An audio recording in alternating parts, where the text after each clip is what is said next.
And against this Giants lineup that looks like this, with Austin Slater to get his first start of the series, leading it off and roaming center field. Third baseman Wilmer Flores bats second with no Buster Posey in there tonight. In right field, it's Mike Yastrzemski and Darren Ruff at first base. Donovan Solano at second. Thairo Estrada's taken over at short for the injured Brandon Crawford, with Lamont Wade going from first base to his more natural outfield. He'll start in left. And Kirk Casale, as he's done all season, starting every 3 games with Posey getting the day off.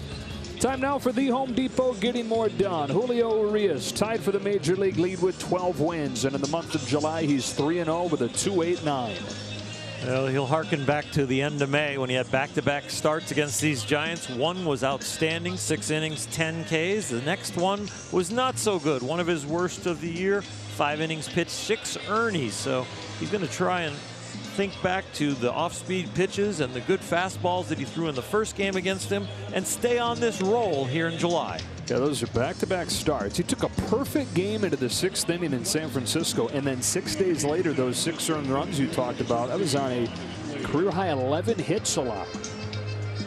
So polar opposite 2 outings against this Giants club, which still owns the best record in baseball at 59-35, even though they're just 500 over the last few weeks. That has allowed the Dodgers to climb right back into the picture, and yet another chance to reach first place for the first time since April.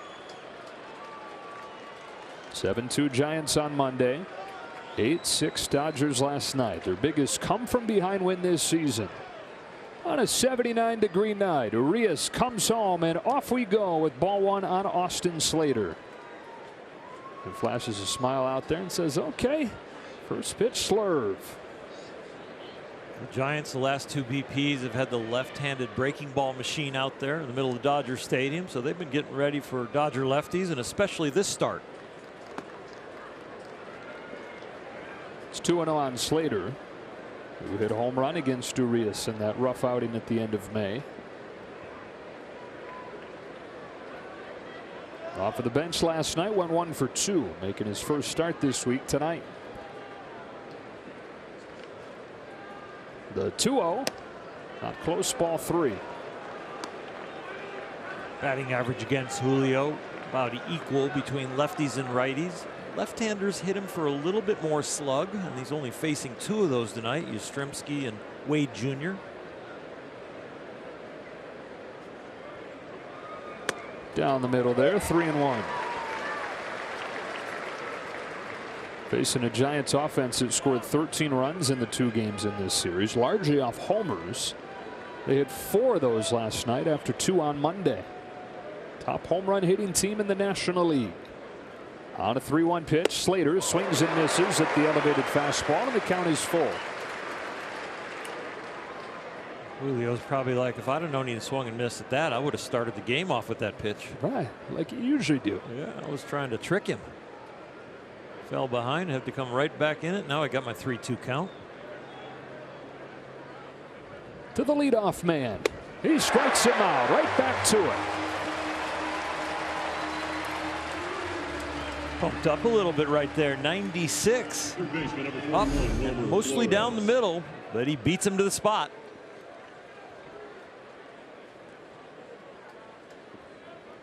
If Dodger pitchers strike out 10 tonight, everybody gets a free Jumbo Jack tomorrow at Jack in the Box with the purchase of a large drink at LA area restaurants. Fastball has been the one pitch that's got knocked around this season for Urias, who throws a first pitch heater to Wilmer Flores, ball 1. Yeah, the difficulty has been at the top of the strike zone, not getting it high enough, not executing it with good location. When he's been down, he's been very successful. And that pitch has been pretty darn successful all year. Yeah, the breaking pitch and the changeup have really been 2 foundational pitches. The fastball, when down, has been successful enough. But the fastball up is where the damage has come. Good changeup there, 1 and 2. And last year, I mean, fastball is one of the best fastballs in the sport, and it was really good up. This year, it's graded out as the worst fastball in the National League by Fangraphs pitch values. And again, most of that has been pitches up, just not quite up enough. Facing a very good fastball hitting lineup tonight. Coming in with a 1-2. It's a fastball, and it induces weak contact. Fly ball center field. Cody Bellinger, 2 up, 2 down.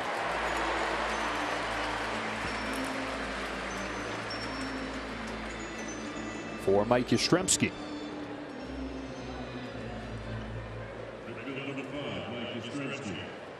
Hit one of the 4 Giants home runs last night, his 3rd in his last 10 games as he's gotten healthy, and he's started to look more like himself.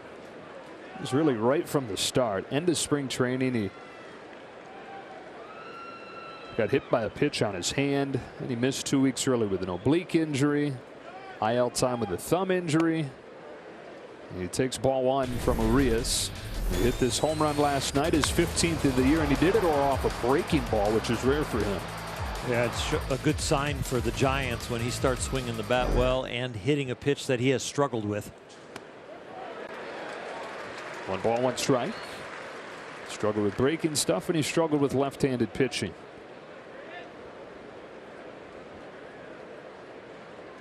Hope Julio doesn't shy away from that up fastball that he got squeezed on the first pitch. Back to a breaker. 1-2. It is Andy Fletcher behind home plate tonight. When you're struggling with a location or a pitch, but you need to keep throwing it, this is a perfect count to bring it back into your arsenal, get used to it, find success. Fastball up right here would be fine. He goes with the fastball up, and it's hit way back to right. It's gone. Home run for Mike Yastrzemski. Back-to-back nights with a long ball, and yet another home run for the Giants. This is the issue with the fastball. It's a good count to use it, but when you use it in that count, the reason it's a good count is because you want it perfect or miss. And he doesn't. He throws it right down the middle. In a 1-2 count, you want that about 6-8 inches higher. You want it more inside where the first pitch was. But that's a little microcosm of what's been happening throughout the year with that pitch. And what Mike Yastrzemski has done with that pitch this year. 14 of his 16 home runs have now come off fastballs. Strike 1 on Darren Ruff. 7th home run in 2 games and 1 inning in this series for the Giants.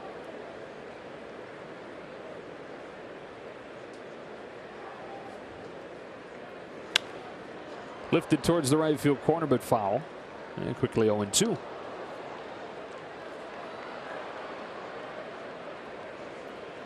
Ruff has crushed left-handed pitching. You know, the Giants are obviously missing Brandon Belt at first, but the way they've been able to put together the platoon there with Ruff starting against lefties, Lamont Wade against righties, they have more than held serve. Big swing, little pop, shallow center. Over the shoulder, Max Muncy calmly making the catch to end the inning. But the Giants with a first inning home run from Mike Yastrzemski. The Dodgers come to bat against Logan Webb after this as well, and be followed by Max Muncy and Matt Beatty, who hits 3rd for the 4th time this season. Smith bats clean up. Bellinger's in center hitting 5th with Pollock in left. Pujols at 1st, and Zach McKinstry makes the start at 3rd with Justin Turner getting the day. Logan Webb, who had one of his best starts of the season in this ballpark in late May, just 1 earned run on 1 hit over 5 innings. Delivers strike 1 with that sinking fastball. Dodgers are going to see sinker slider change most of the time. He does have a 4-seamer and a cutter, but the majority of the pitches are those first 3. Rifled the deep left field. Chris Taylor wastes no time. Tied at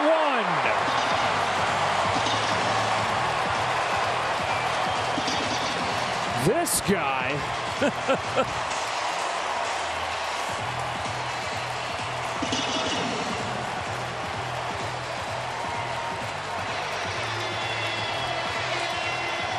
Double and 2 home runs last night. Tonight, he doubles the production in his first at bat. Last night it was the double. This time it's the home run. Are you kidding me? So hot. Chris Taylor, so hot right now. Oh my goodness. 14th of the year for Taylor. just the 5th allowed by Logan Webb. One of the lowest home run rates in baseball. The Giants pitcher. And now Muncy takes the ball. That is 3 consecutive at-bats with a home run for Taylor.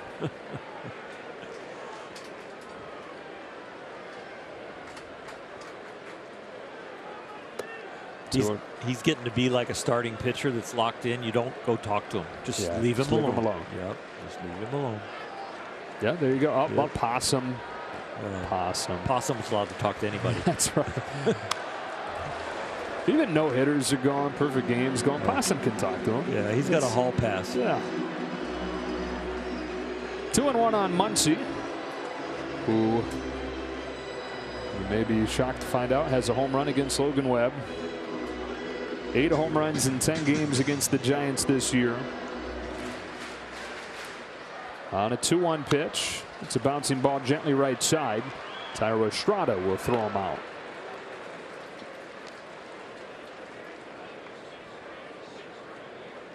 Six at 4-3, 1 gone. And Logan Webb just his 3rd game off of the injured list as Matt Beatty comes up. He missed the month of June with a shoulder issue, missed a couple of weeks in May with a shoulder problem, but around the IL stints and coming out of it, he's been exceptional. His last 5 games, he's unbeaten with a 1.13 ERA. He's got exceptional movement in 2 different directions with that 2-seam fastball and the slider.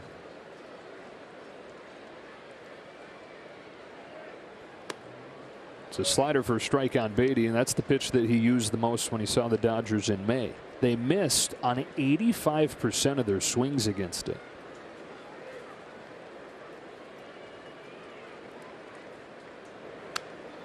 Oh, 0-2. The one hit the Dodgers got was from a guy who's not in the lineup. That's Justin Turner. Now Chris Taylor kind of pops that bubble.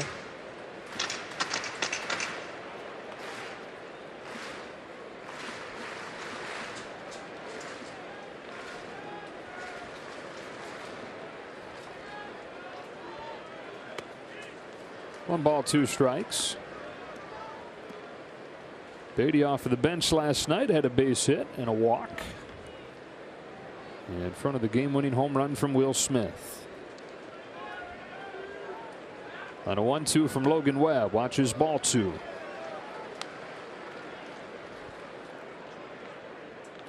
Well, Matt Beatty last night said, you know what, I'm going to change things up. I'm going to use Edwin Rios' bat. Said it's something he's done in the past, and he feels like anytime he does, he hits homers. Chase is here on a changeup for the 2nd out of the 1st inning. And first pitch he sees last night, he gets a base hit with it. Using it again tonight. Up comes the hero from last night, Will Smith, getting a good hand from this Dodger Stadium crowd as we look back on his home run with StatCast, powered by Google Cloud. 1st and 2nd. And then all of a sudden it's a 3-run job. 419 exciting feet for the Dodger Stadium crowd and the team that surrounded him at home plate. It's the Dodgers' 3rd walk-off win in their last 9 home games. Kept off their biggest comeback. They trailed 6-1. They got 1 in the 5th, 3 in the 6th, and then 3 in the 9th. We talked about it off of the top, but yeah, it's just 1 of 162. But man, what a huge game. What a huge win for the Dodgers, considering where it was headed in the standings if it didn't change.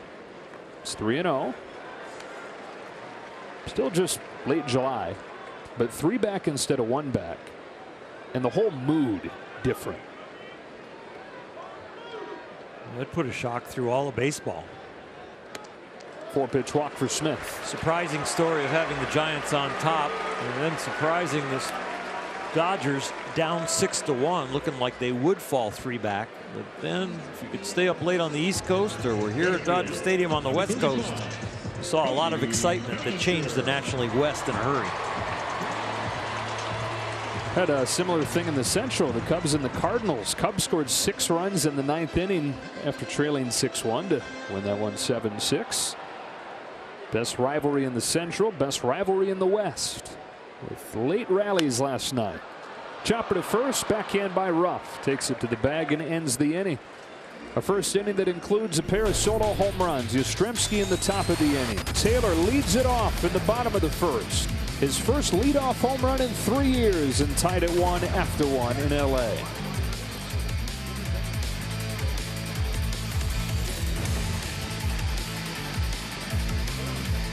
Start at the top. That's Chris Taylor. Mookie Betts still not in there, and Taylor getting the job done. And second chance on Monday. They had a chance to get a piece of first place. Well, they've got their second chance tonight. Had a handful of chances over the last couple weeks as Donovan Solano takes strike 1 from Urias.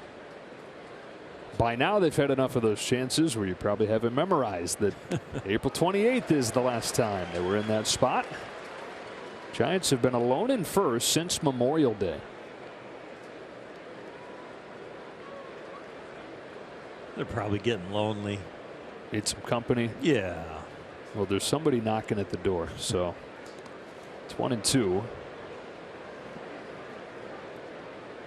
You made a great point during the pregame show. The Giants had their moment in the 5th game between these teams this season back in late May when Mike Tauchman robbed the home run of Albert Pujols. They went on to win that game and for a while really changed the tone.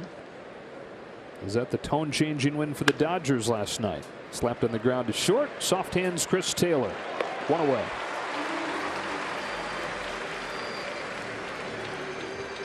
The exceptional is looking routine now for Chris Taylor, no matter where he is on the field. Defense in the batter's box. That was not an easy hop right there.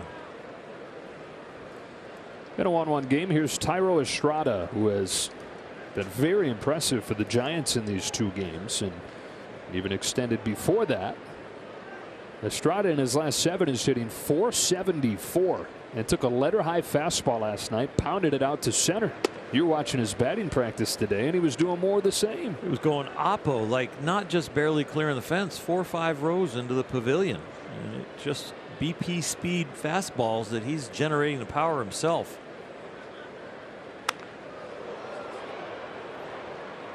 Here's a home run we were talking about last night on the very first pitch of the inning, attacking a heater and sending it deep. Got a lot of top hand on that to get it out of here. It had some serious arc, but also power. 25 years old, out of Venezuela, acquired from the Yankees earlier this year, put into a big spot with Brandon Crawford on the injured list. As the Giants have had happen at so many different spots. One of the big names goes down, some of the depth steps up, and there's not much of a drop off.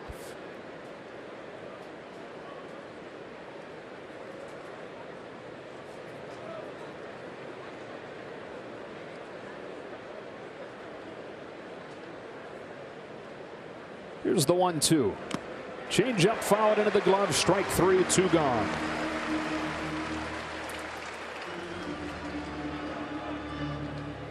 Fielder number 31, Lamont Wade Jr.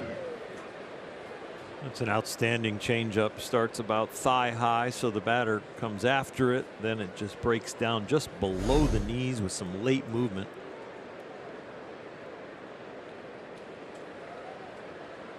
Two up, 2 down in the second inning. Here's Lamont Wade Jr. Lays off first pitch fastball. It's in there for a strike. Wade hit a home run last night. One of the 3 against Josiah Gray in his big league debut.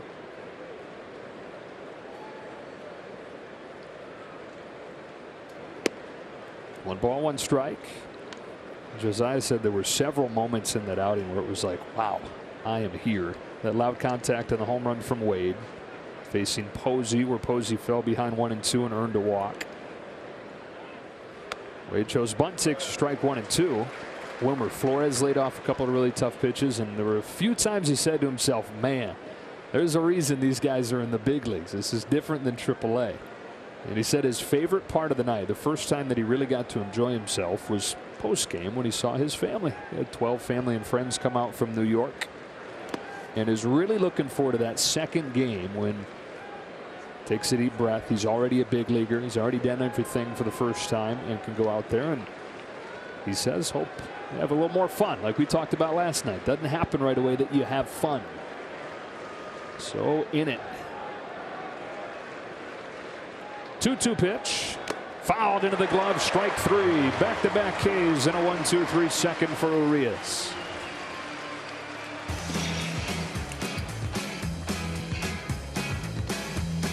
At Dodgers.com/tickets and arrive early and see the 40th anniversary celebration that'll be on during the pregame.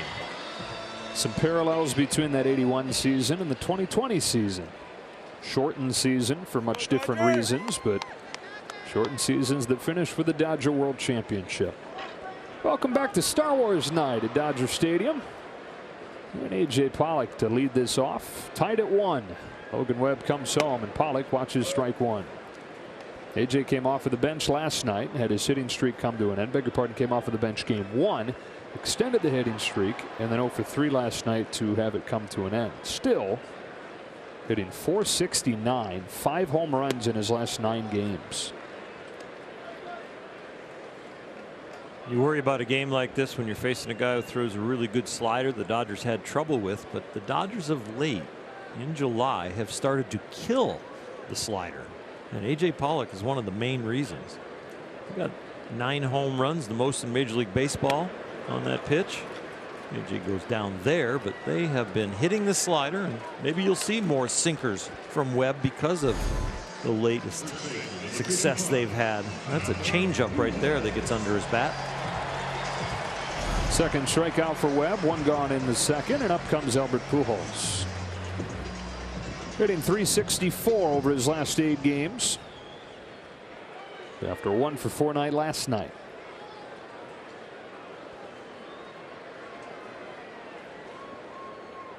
We had a whole batch of bats broken on Monday night. 3 Albert Pujols bats broken. That has never happened before in one day. Walker Buehler broke 1 during pitcher's BP. Jimmy Sherfy broke 1 with a random plate appearance during the game, and then Albert Pujols broke 1 in the final out of the game. He said he chalked it up to those bats spending too much time in the thin, dry air in Denver. So he went back and got a new box. He said those have to be flawed. Or maybe just don't give them to pitchers. 2-1. That is one superstar is not personal with his bats.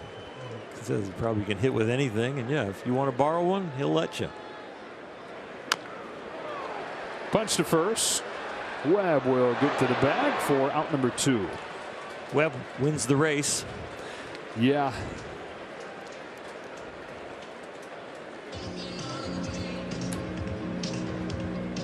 One game in the second. Here's Zach McKinstry, and here's Kirsten. Joe, in the spirit of it being the night for Star Wars, Zach McKinstry earlier, he told me that he is a big fan of Mandalorian, and he has 3 little Grogus in his locker, or as some more casual fans known as Baby Yoda, in his locker, and they represent 3 major moments in his career. His girlfriend gave them to him. One represents his first home run, the other one his grand slam, and the last one is when the Dodgers swept the Giants. So he is a big Mandalorian and has lots of little Grogus with him. Grogus, huh?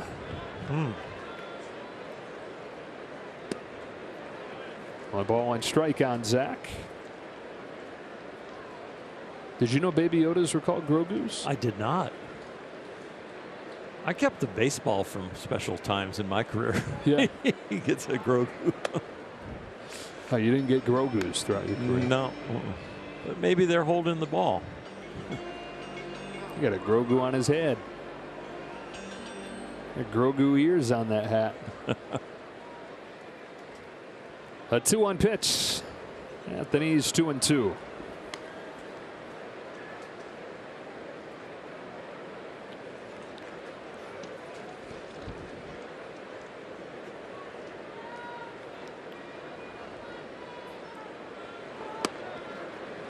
At the knees to strike him out looking. 1-2-3 second for Logan Webb, who's got 3 Ks.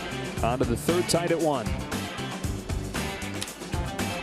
The Jack combo is here. Only a Jack in the box. Identical lines for the pitchers as well. 2 innings, 3 Ks, 1 run, and a solo home run.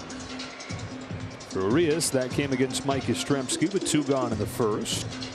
Followed that with a 1-2-3 second, and 8, 9, and 1 coming up here in the third. The MLB Ballpark app will complete your next visit to Dodger Stadium. Buy and manage game tickets, redeem offers, access exclusive content, and much, much more. Download that MLB Ballpark app today. Urias looking for his big league leading 13th win tonight, as he faces Curt Casali to lead off this third.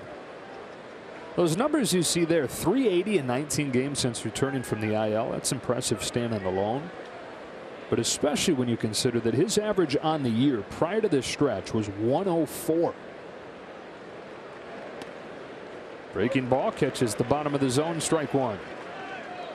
They were living with that because he'd been so good defensively and so good as a handler of the staff. They're putting up a great ERA in the games he was starting, so they could afford to have what was essentially a hole in the lineup.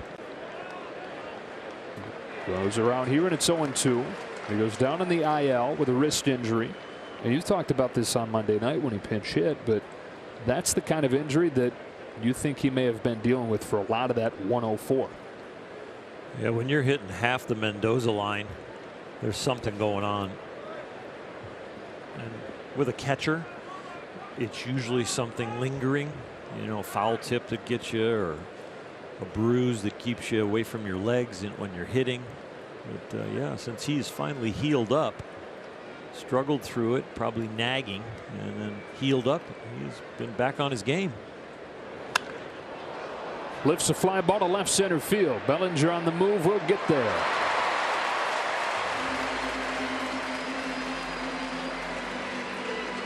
One gone in the third. Pitcher number 62, Logan Webb. And here's the pitcher, Webb.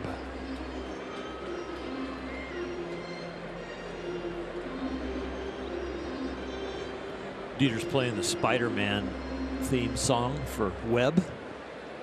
Nice. I got the verdict from him, how many songs he knows. What's he think? He said, I hate to disappoint you, but I don't think it's 1,000. Really? And then the more I thought about it, 1,000 is still a ridiculous number of songs to know. That's true. How to play, we're talking. Yeah. Doesn't get the call there, and it's 1-1.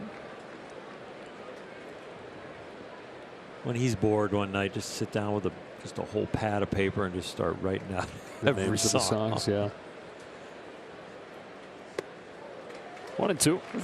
About how many lines on a pad of paper? Maybe 30? Yeah. Depends on, I mean, you can get some with more. That's a lot of paper. Write all your songs down. Yeah. Got him to chase, a changeup. And that is 6 in a row retired since the Yastrzemski homer. Now a word from Morongo. Wahlburgers, opening in 2 days. 1-1 game, third inning, back to the top of the Giants order with Austin Slater. Struck out his first time and is 1 for 12 since the All-Star break now.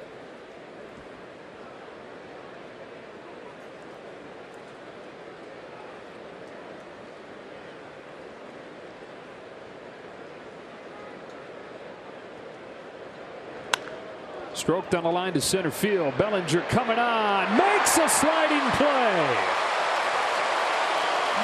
Different night, same story for Cody Bellinger in center field, and his mom Jennifer applauds like the rest of Dodger Stadium after 2.5, tied at 1.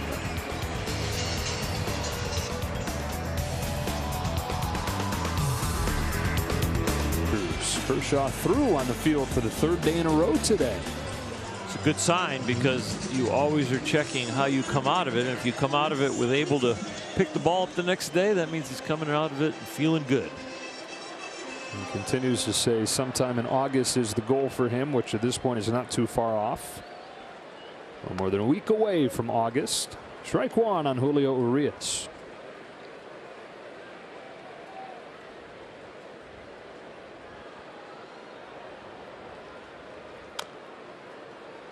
Oh, and 2.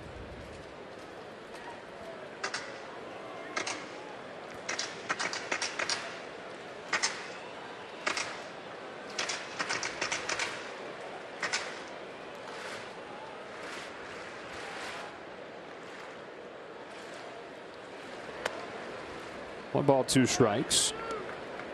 As Logan Webb makes his 5th start against the Dodgers in his career. Said the challenge of facing a lineup like this gets him extra excited. He gets Urias swinging. His 4th K of the game.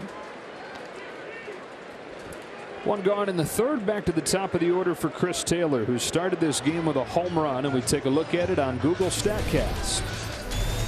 He hit the sinker. It was a little off. Only the 2nd home run that Webb has given up on that sinking fastball. Chris Taylor's got a lot to smile about. A home run in 3 consecutive at-bats, with the walk sprinkled in there in the 9th inning last night.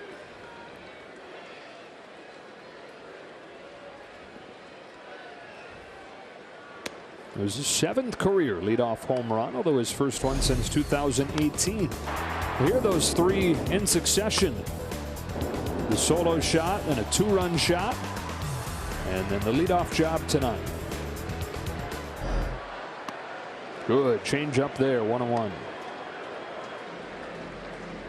Sandwiched a breaking ball home run in the middle of 2 fastball home runs.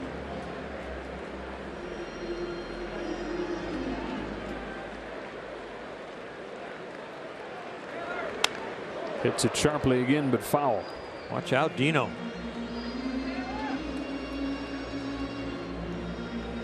Check in with Kirsten. Joe, last night after Chris Taylor's 2 home run performance, I asked him how he was feeling at the plate, and he said that he feels that his swing is in a good place right now. And once he gets off a big home run or the double like he had yesterday, after those plays, it allows him to relax, focus in the game, and then just continuing to be aggressive, Joe. Fouls this one off, stays alive at 1-2. He's talked about before with times during his career an issue with strikeouts. A lot of times that happens as a result of him thinking, just put it in play. Don't strike out. Just make contact. And so when he thinks of it from the other angle, that's when he does a better job of avoiding Ks. 2-2 and doing damage. Cut it loose instead of don't mess up.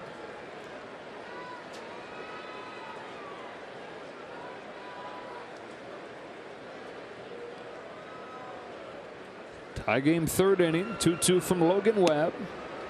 Taken for strike 3. Raises the bottom of the strike zone. Back-to-back Ks. 5 total. Borderline, and when you're really hot like Chris Taylor is, you're seeing the ball so well. And he is so close to being right, but it might have just grazed the strike zone.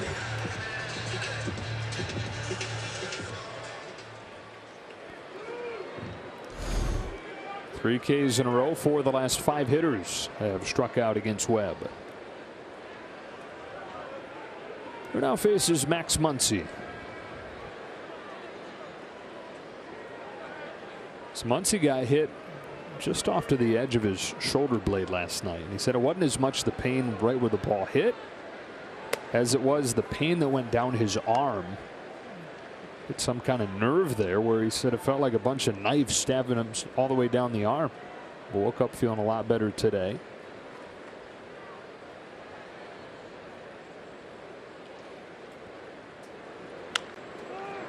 Chopper to first for Ruff. And that'll do it for the Dodgers in the 3rd. It's another 1-2-3 inning for Logan Webb.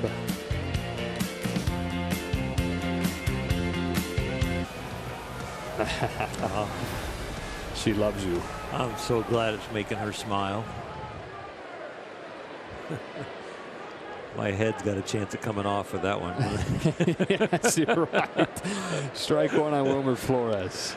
That's the kind of conversation. It's like, come on, I want to open it up. No, no, no, honey, we got to preserve this. We got to just take it. We'll be real careful.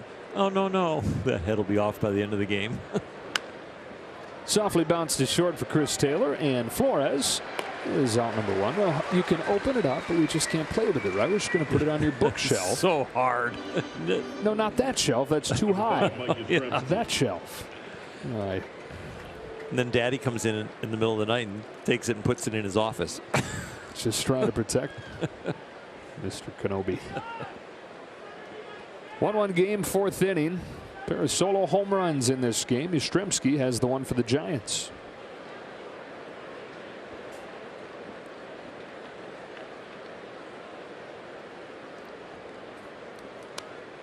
Attacks a first pitch slurve, strike one. So this is back-to-back games with a long ball for him. Breaking ball here. And then the fastball, which Julio's given up 13 of his 17 home runs on that fastball.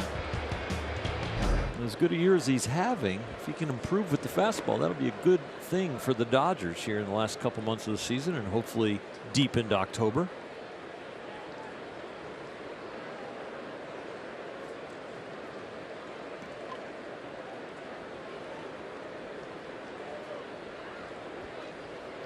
Lefty, lefty, 1-1. Taking low, ball 2. Former Vanderbilt Commodore, where he earned his degree in crime and society.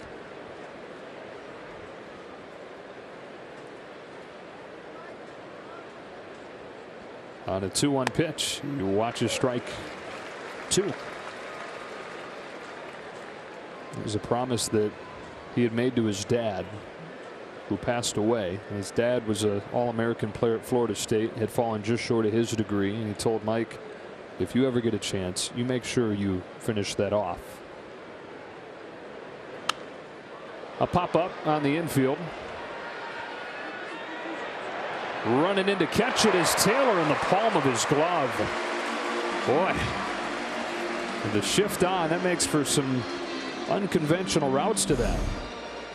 He runs a long way, but you remember, you're talking about a guy who's playing infield tonight but plays the outfield very well. And fortunately, that thumb didn't deflect off. It found its way into the middle of the glove. 2 up, 2 down in this 4th inning. The hitter is Darren Ruff, who popped out his first time.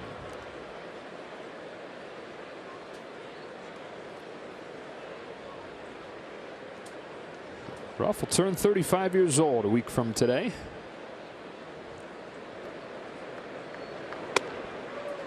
'20th round draft pick out of Creighton. And he and his wife at that point said, hey, odds are stacked against us, but let's look at this as one big adventure and see where it takes us. Took him to the majors with the Phillies, parts of 5 seasons there, even though he dealt with injuries. And then to Korea for a few seasons. Back to the big leagues with the Giants, and here in his age 34, turning into 35 season, a career year. On an 0-2 from Arias, he pulls it foul.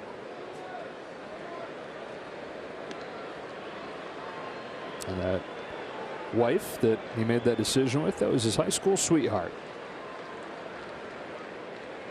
Stayed together through those 4 years of college, even though they were in different states. He was at Creighton. She went to Kansas to play tennis. Creighton's in Omaha, Nebraska.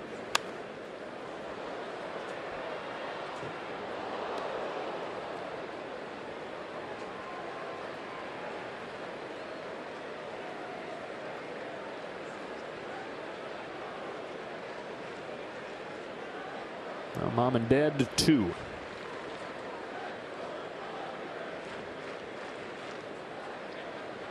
Another 0-2. Another foul ball.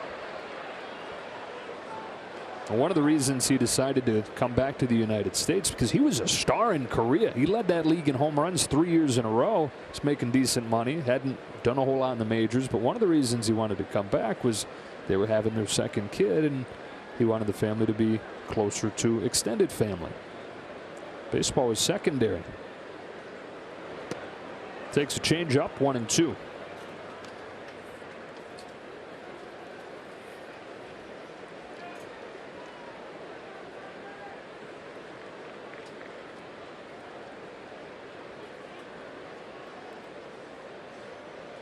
Arias looking for a 1-2, 3/4. Ruff really making him work, spraying a few foul, and stays at 1-2.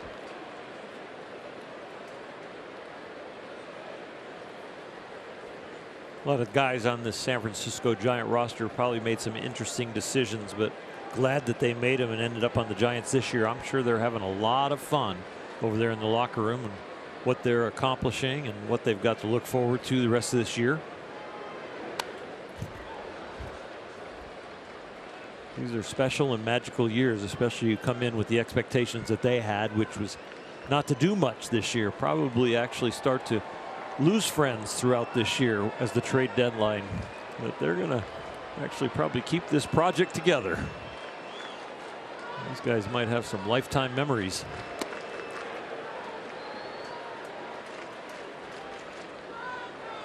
Two and two on Ruff. Next pitch will be the 9th. 10th, actually.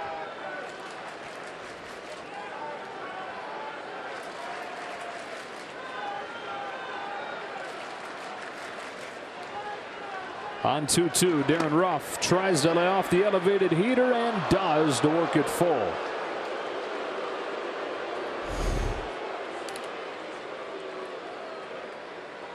A little easier on the high pitch to check your swing because your hands are close to your chest. When it's a pitch that's low and away, the farther those hands get away from your body, the harder it is to stop the bat.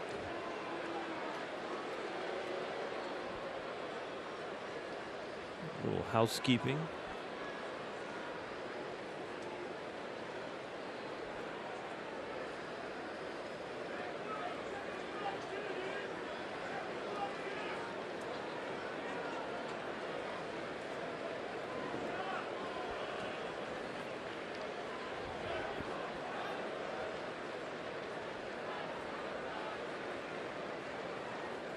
The 11th pitch from Urias.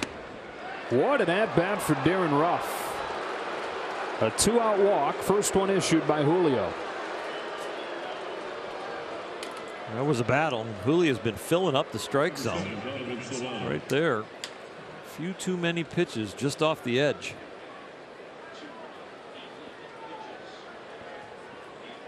And an example of what the Giants do so well so far tonight. They lead the National League in home runs. They're third in walks. The modern combo of power and patience. Donovan Solano watches a first pitch breaking ball for a strike.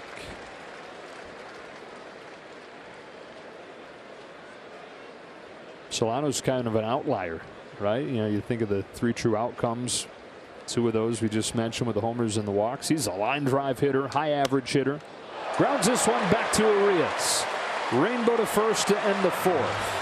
Tied at 1 in LA.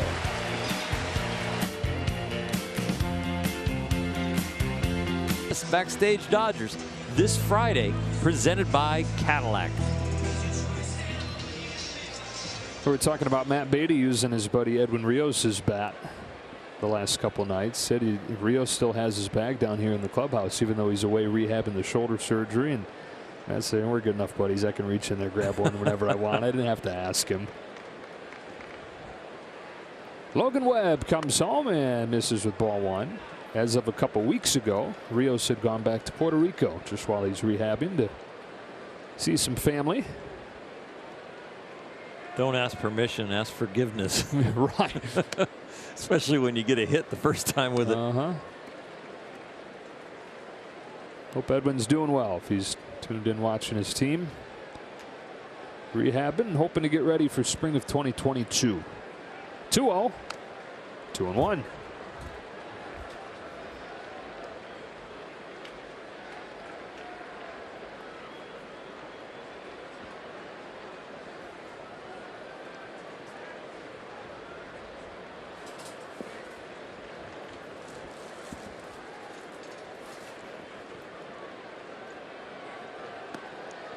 Ball 3 on Beatty. 1 run on 1 hit on both sides, both coming in the first inning. Since Yastrzemski's home run, the Giants are 0 for 10. Since Taylor's home run, Dodgers are 0 for 9. 3-2 on Beatty.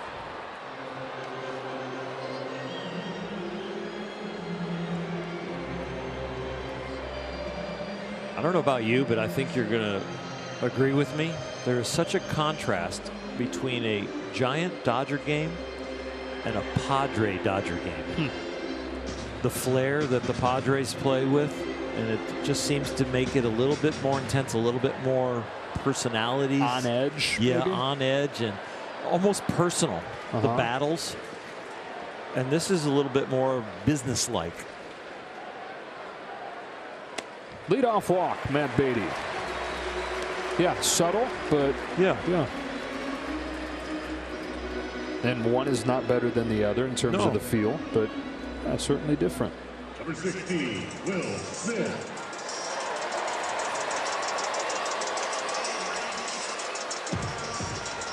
Leadoff man on. Here's Will Smith, who walked his first time. Will Smith in the second half, 6 for 12 with 10 RBIs.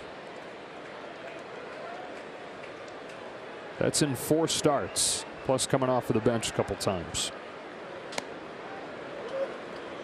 He's just so calm. He's just so steady. He's always the same guy. And it's cliche to say no moment is too big, but the pulse just never changes. He's got a lot of good veteran examples, even though he's kind of wired that way when he got here. Muncy and Taylor and Turner.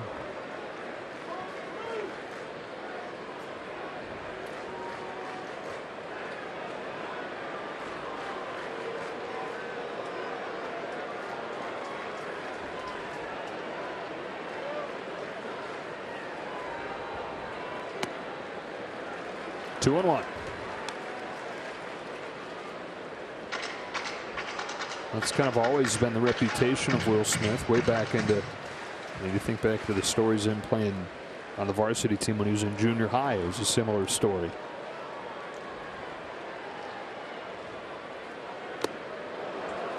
You got a 7th grade Will Smith facing dudes with beards. I remember when we were doing an interview with him and we talked about endorsements, and I sarcastically said, yeah, probably milk. And he goes, why? Because I'm so boring. Business-like, You're Will. steady.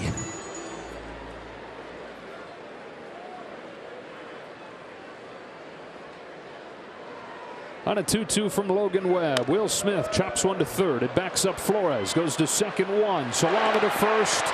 Wide of the bag. Fielder's choice. One gone.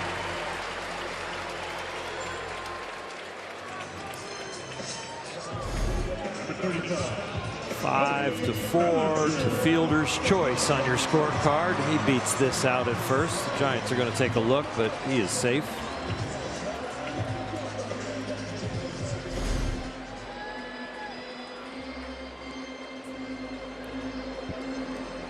And a 1-1 game with one gone here in the fourth. Bellinger trying to snap an 0 for 18. 4 of his last 56 back to early July.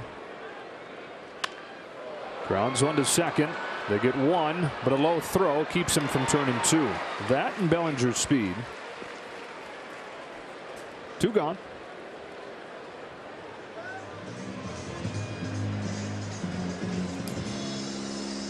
Be surprised with a little frustration that Cody's feeling over there at first base that he decides to try and swipe second.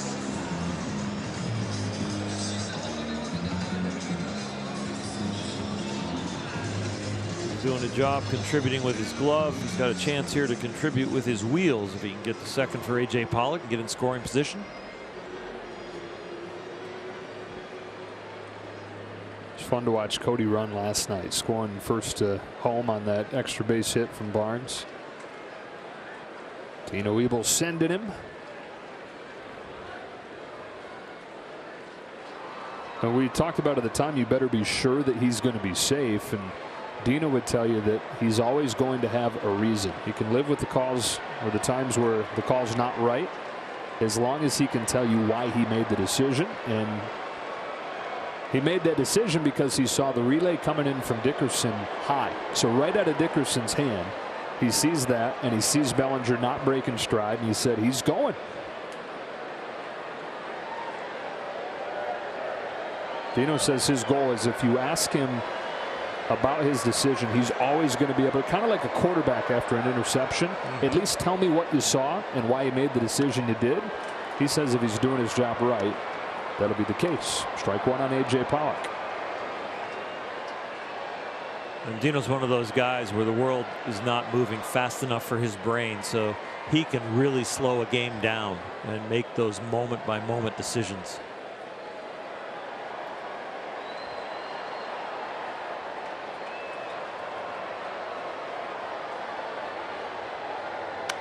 Pollock Pollock shoots one down the line. That is a fair ball into the corner.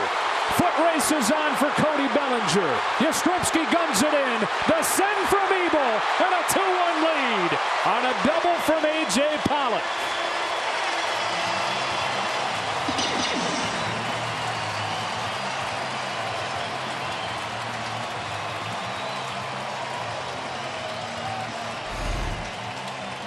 A.J. Pollock stays hot. This Dodger offense stays hot. They were a little late in how they came to the table last night. Down 6-1, came all the way back. Will Smith being the hero. But we got to see something like this with Cody Bellinger and Dino Ebel in your peripheral vision. And he did it last night, and he does it again. Pollock has reached in 10 straight, the average almost 500 in that time. Dodgers 2, Giants 1 on the 2-out double. And now Pujols takes one that backs up, ball 1.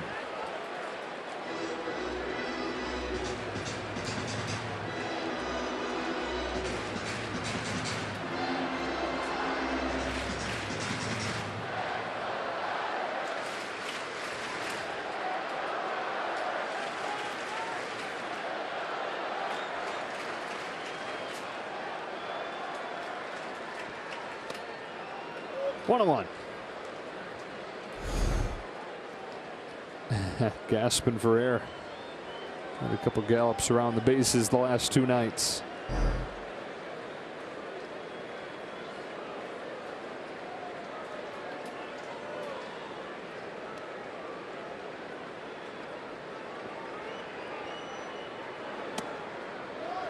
Albert ahead, 2 balls, 1 strike.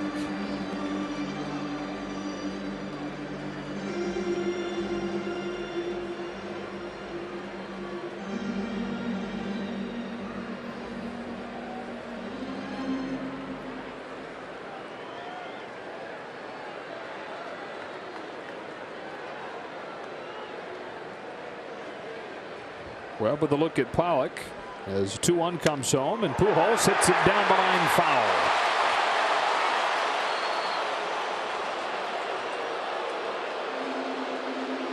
Three fielders on the left. They are guarding the line because Albert hits a lot of balls in the 6th hole and a lot of balls down the line, especially when he's facing a right-handed sinker baller. That was a slider. Boy, that was foul by a hair. Third base umpire Dan Iasonia with a call. Because it happens in front of him, it's not reviewable.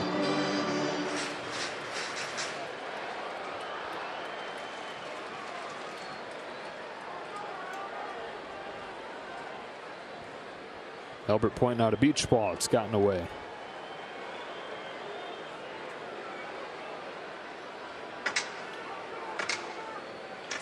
As Yastrzemski gets that out of play, we look back at Cody Bellinger's run around the bases. Secondary lead, and he is cutting the bases tight, and that is harder and harder the faster you are.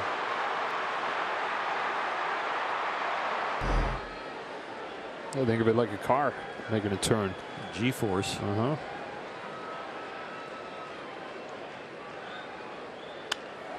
Grounded to short. Thairo Estrada ends the 4th. But the Dodgers take their first lead of the night. A.J. Pollock with a 2-out RBI double. And after 4, it's 2-1.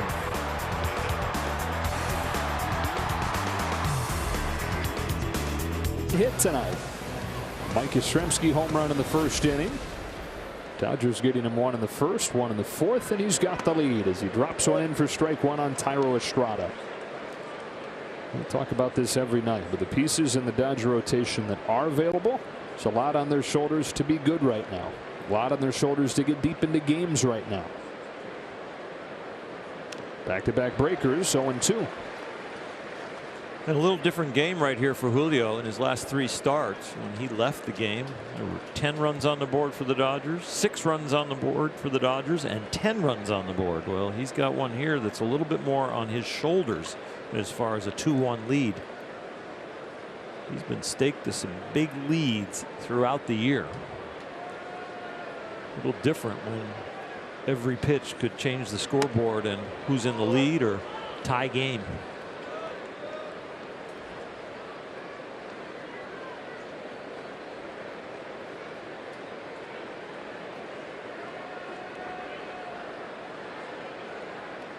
One, two.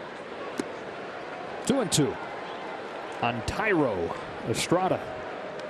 His dad and his uncle are both named Jairo. And they wanted a little twist on that, so they put a T on it.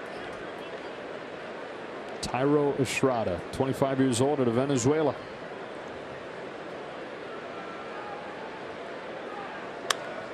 Punches one to second. Over to grab it, Max Muncy waits for Pujols to get to the bag and late. It's one of those plays where Albert started towards the ball, and by the time he got back to the bag, it was too late. Max had the ball. He was ready to throw, but he had to take a secondary crow hop, and he's got to really throw the ball almost when Albert's back's to him, but then you're risking the batter runner getting to second base as the ball gets away. And he is safe. Dodgers made a gift walk count last inning. Let's see what the Giants do with that one. Infield hit for Estrada brings up Lamont Wade Jr. 2-1 in the fifth as Urias comes home and spins one in there, strike one. Strikeout Wade's first time. He's been a Dodger killer in his young career. .389 with 2 home runs in 7 games. First season with San Francisco. They got him from Minnesota this offseason. He lays the bunt down, back to Julio, looks at second, goes to first. Tying run to scoring position, one away. Be at Dodger Stadium Friday when the Dodgers host the Colorado Rockies, and stay after the game for Friday night fireworks presented by 76. Plus, experience another great view of the pyro display from the newly designed Center Field Plaza. For tickets, go to Dodgers.com/promotions. The 8-hitter and catcher, Curt Casali, who is the first hitter to come up with a man in scoring position for the Giants tonight.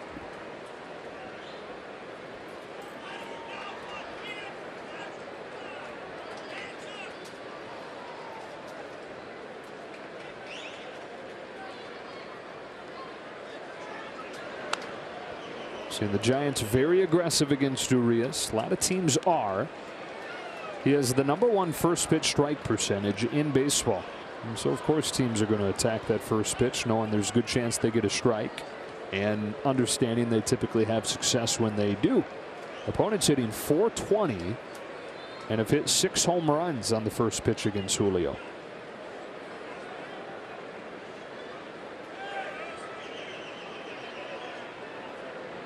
It's always important as that kicks away and Estrada takes third with a tying run now 90 feet away.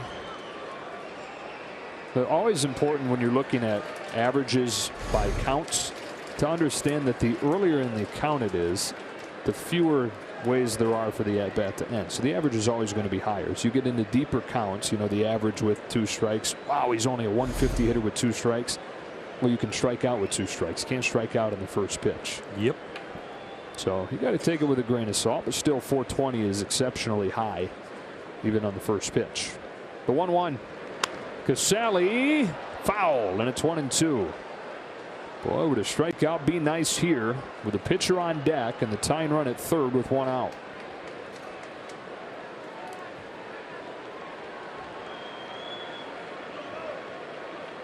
Casali knows his role with the pitcher on deck. He needs to expand and try and put the ball in play. So you don't think about throwing a strike here, especially in a 1-2 count.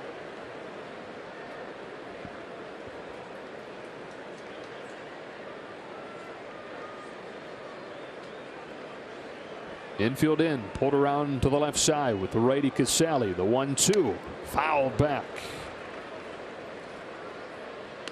Will Smith complimented him on the location, but for me, it could have been a little bit higher. Doesn't need to be in the strike zone.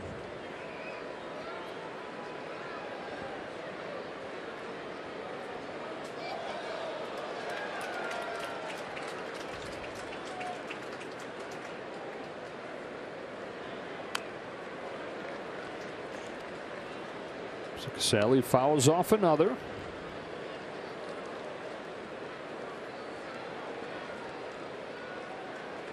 Veteran catcher who didn't stick in the majors until he turned 30.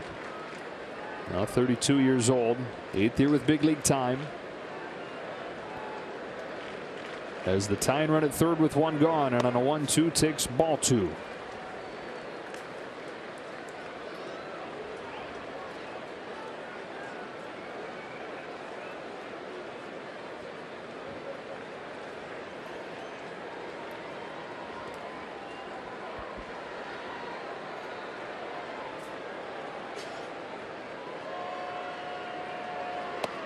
Full count.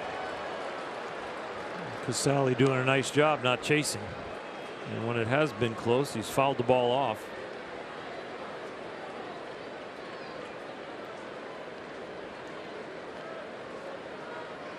Pitcher Webb on deck. Infield hit to open the inning. Sacrifice bunt. Then a wild pitch. Now a 3-2. Pop up. Not deep enough. As good as a strikeout as Muncy makes the catch. 2 gone.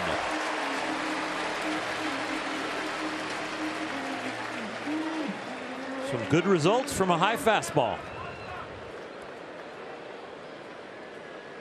The line is so fine, right? I mean, a good high fastball is only an inch or 2 away from a juicy home run pitch. Sure is, especially when you're talking about the top of the strike zone and it possibly could be a strike. And you're pitching against a team that doesn't chase. So it's got to be very precise. Here's Webb. Backdoor strike 1.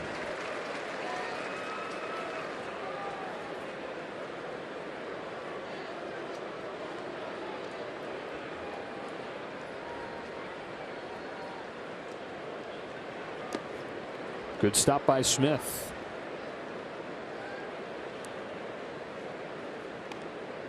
Sure, you get the glove between the wicket, get the tailgate down.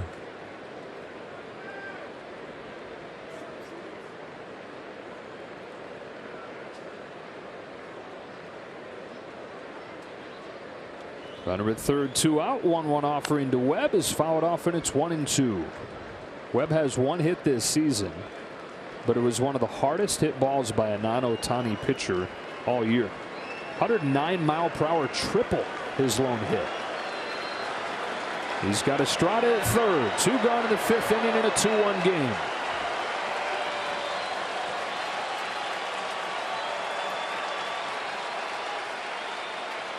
Julio's 1-2. Ground ball to second. Muncy's got it, and the inning is over. Able to strand him at third, halfway home, and the Dodgers in front 2-1, gunning for first place.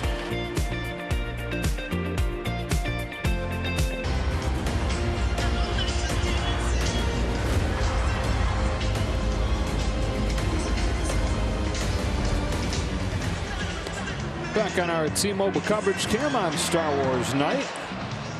Dodgers 2, Giants 1 as they try to move into a tie for first place and make the final game of this 4-game series. Winner takes first place alone.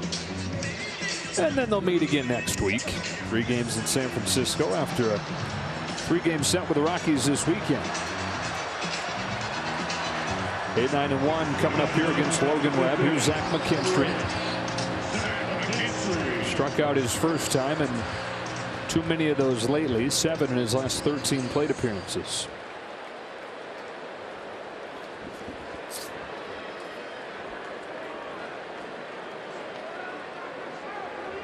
First pitch of the 5th.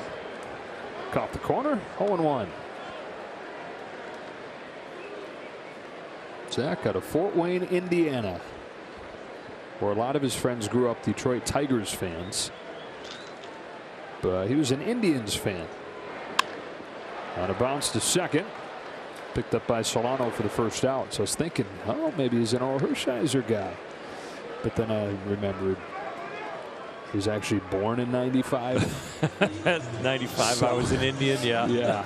96 an Indian, 97 Indian. Now, when he was 2, doesn't remember. Yeah. He was a Rios. He was more of a Cocoa Crisp guy. Okay. Shin-Soo Choo. Grady Sizemore. That era.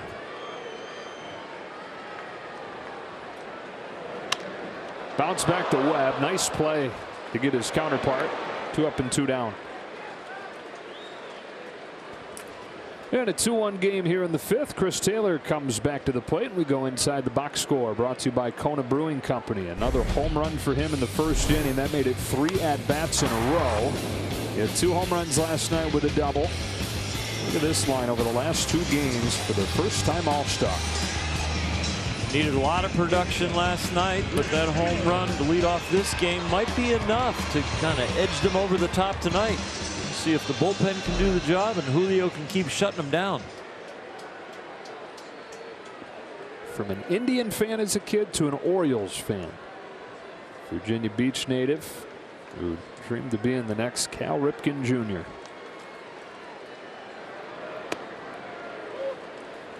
Change up for a strike from Webb. Got to meet him when he was a kid. Got his autograph. Wow.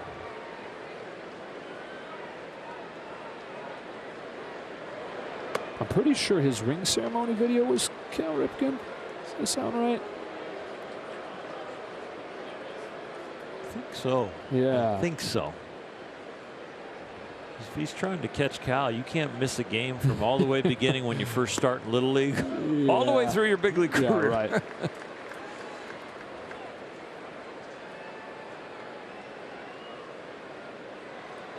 Can you imagine you're in high school and your coach wants to give you a day off and you're like, no, no, no, I'm trying to catch Cal. Right. Got a few years before you can do that.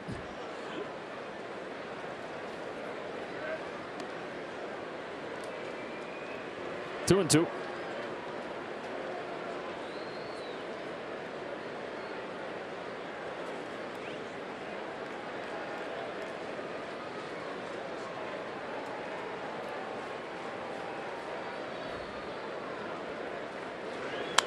Reaches out and pokes a base hit to right center field. Aggressive turn, just made sure that Yastrzemski wasn't napping. Another base hit for Chris Taylor, his 7th multi-hit game of July.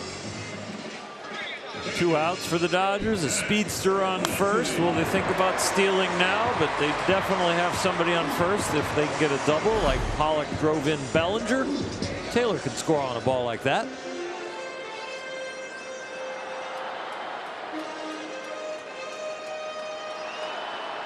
As Muncy comes up. This guy can hit it far enough that he can have Taylor jog right with him.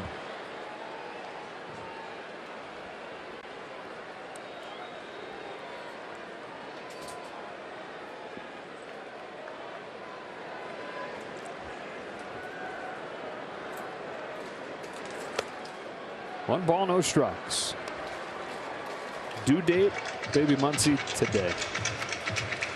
And his wife Kelly said, we can't have you missing the Giants games. And Max said, man, I married well. Exactly. Takes one down the middle, 1-1. If they can hold on a few more days, maybe the kid's name will be Rocky. And they're playing the Rockies. Well, it's a girl, so that'd be an interesting strategy. Well, that's okay. That'd be cute. Oh, can Rocky be a girl name? I don't know. Sure. Why not?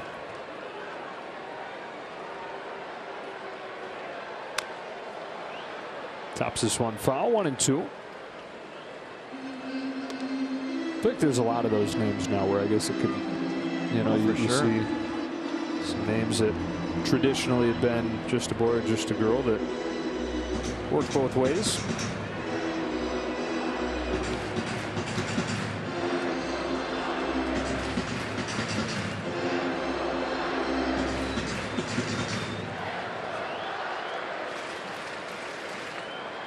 Hopefully they don't wait till the Arizona series. Diamondback Muncy is. Yeah. I'm not saying this name would be on the birth certificate, just be a nickname. Okay. Taylor leaning off first as Webb will looking back. Nothing wrong with trying to steal second right here. If you happen to get thrown out, you get Max a fresh count.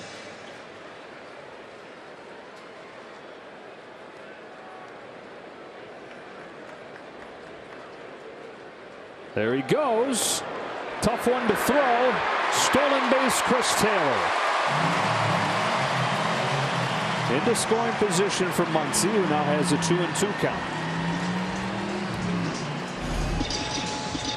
Breaking ball, and it is a tough one to throw on, especially with the backhand right there. It does close your front shoulder as a catcher. But boy, just to reach out there and try to regain your balance, get the footwork right. Chris Taylor, good jump, gets in there. Hand touches the bag right before it touches his calf. We're going to see, though, the umpires are going to take a look in New York.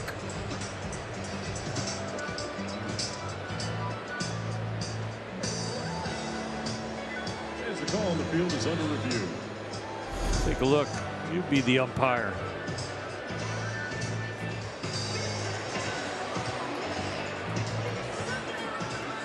It's really close. It's really close. I think he's on the base. I think since the call on the field was safe, I think it's going to stand.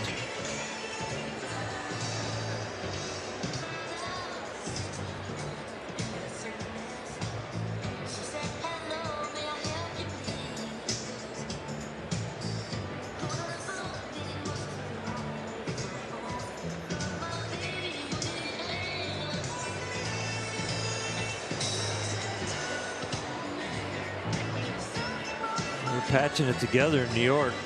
But they've got a decision now. Safe.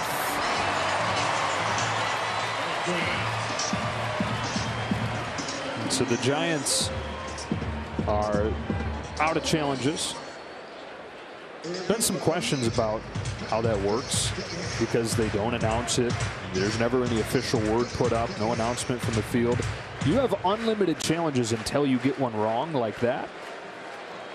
And then once the 8th inning gets there, you can request a challenge from the crew chief. Runner at second, 2 gone. A 2-2 to Muncy. Roped foul on the ground.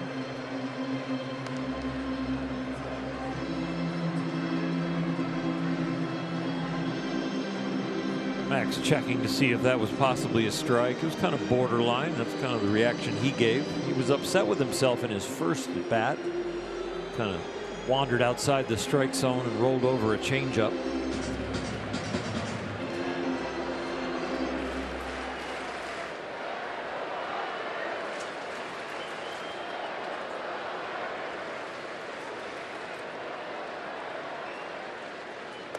He's worked the count full.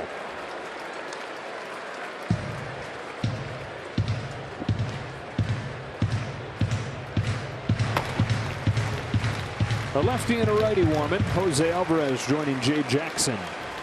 2-1 game, bottom of the 5th. 2-out single for Taylor. He's at second after the stolen base. And a payoff pitch coming to Max Muncy. He takes the walk.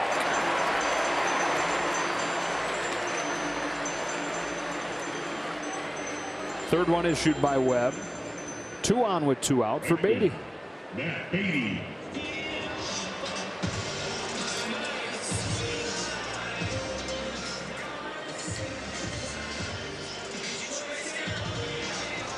These one-run games and teams battling for first place. The pressure can mount in a hurry. Just a scratch base hit with 2 outs, a stolen base, now a walk to a very powerful hitter in Muncy. And now you got the stadium going nuts, and the game is almost on the line, at least for right now.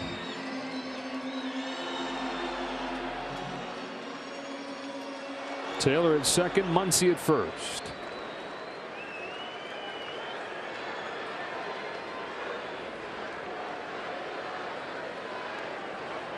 Matt Beatty well above 300 in his career in these situations.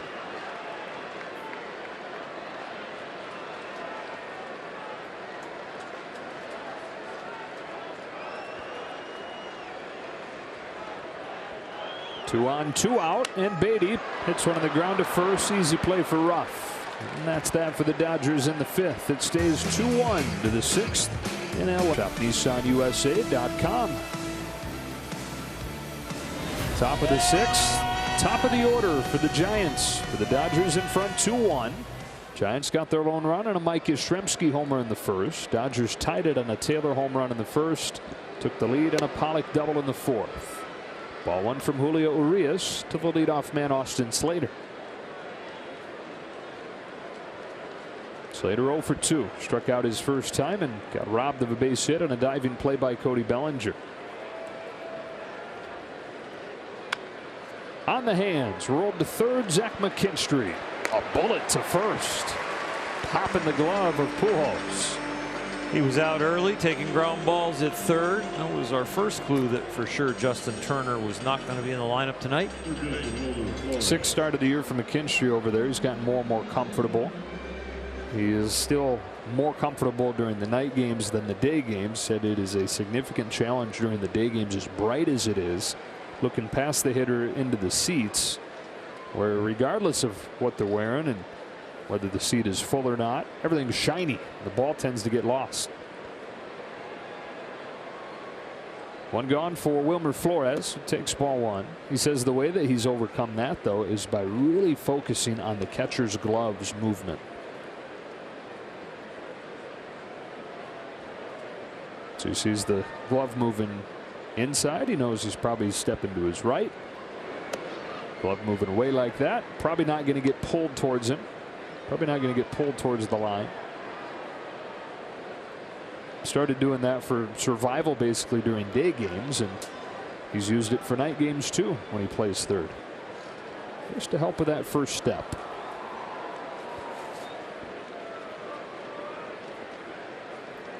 On 2-0, Flores pops it up. Pujols. 2 out.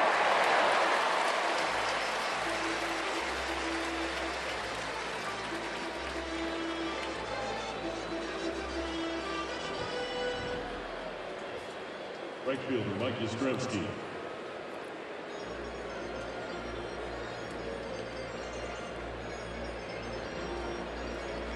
For Mike Yastrzemski. Solo home run in the first inning, his 16th of the year, and his second in the last 2 games.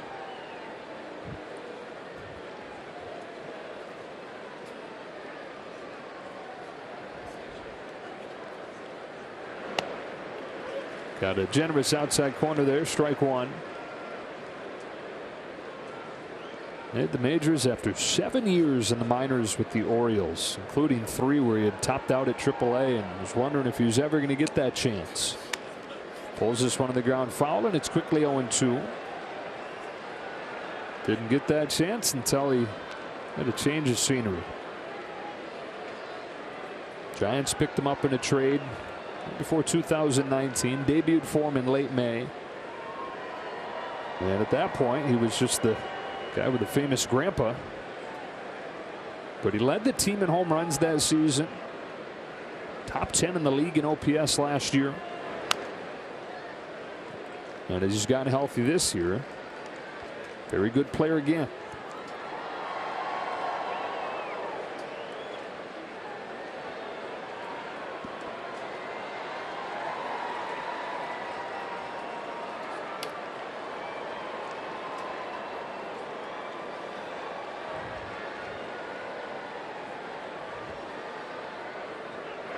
Urias strikes him out. He sets the top of the order down in order on 9 pitches and leads 2-1 in the middle of the 6th. Back tomorrow with the purchase of a large drink at LA area restaurants that finish off the 1-2-3 6th inning. And into the Giants bullpen, Jay Jackson, who had a 1-2-3 8th inning on Monday night, now makes his 4th appearance for the Giants. He was called up last Friday, made his first major league appearance there last year, September 27th, 2019. But now here with that 0-0 ERA, in charge of keeping this as a 1-run game. Fastball slider mainly from this gentleman. Going to top out at about 95 miles an hour. The Giants bullpen, tale of 2 games, right? On Monday, he was part of a game where they had 6 shutout innings, gave up just 1 hit. But then last night, 5 runs over 3 innings. for a pen that's been one of the best in baseball this year. Gabe Kapler said that watching the warm-ups of Tyler Rogers, who Will Smith hit the game-winning home run against, he looked at Kai Correa, the bench coach, and Andrew Bailey, the pitching coach, and said those were not good warm-up pitches. Watched the catchers kind of stab all over to catch his warm-ups. And so just had a feeling, even for them watching from the side. Kapler said as well that he can't wait to get Rogers back out there, as good as he's been all year. Got to wonder, though, if there's something about pitching here. In every other road ballpark in Tyler Rogers' career, 33 games, 4 runs. Dodger Stadium in his career, 9 games, 12 runs.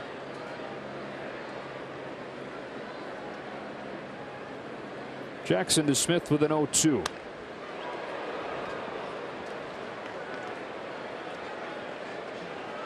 Will's hero almost hit it right down the line like Will did there, with Albert grazing it down the third base line.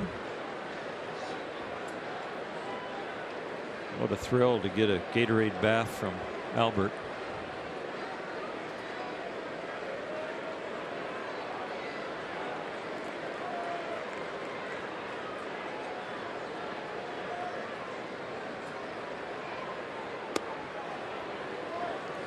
One and two.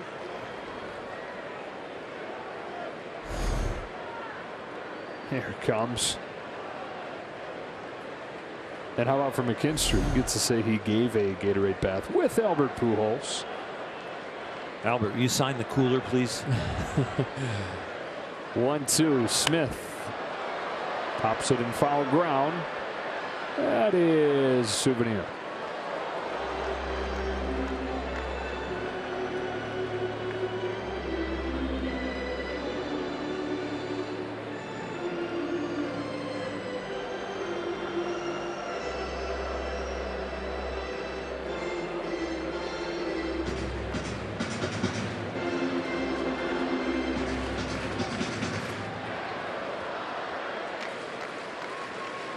.33-year-old Jay Jackson. Another 1-2 coming to the Dodger catcher Will Smith. Got him swinging, one away.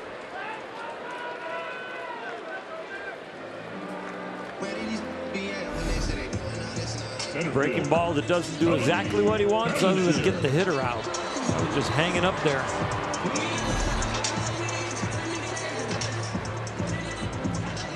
Here's Bellinger.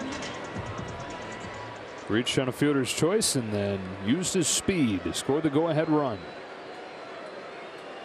He's impacted the game in 3 ways: the speed, the score, and the 2 nice defensive plays out there to center field to get a couple of outs. He shortened the game for the Giant offense and lengthened the game for the Dodger scoreboard.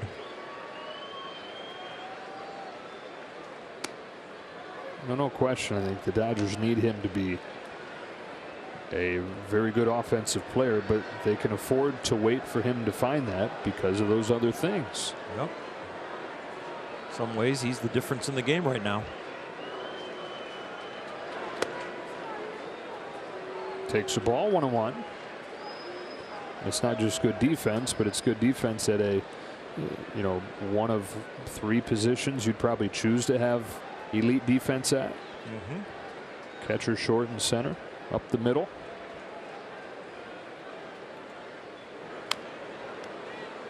It's almost like the defense in the outfield is more important now than the defense in the infield because of the shifting, so you can cover a little bit for the guys, but the center fielder gets no help. He's the one doing all the help out there. And with more fly balls hit than ever before. Yep, exactly.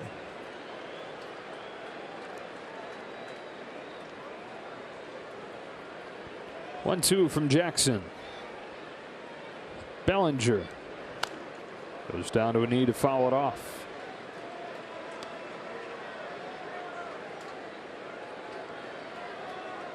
We've moved from a lot of swings and misses to he's at least starting what Dave Roberts said, move the ball forward.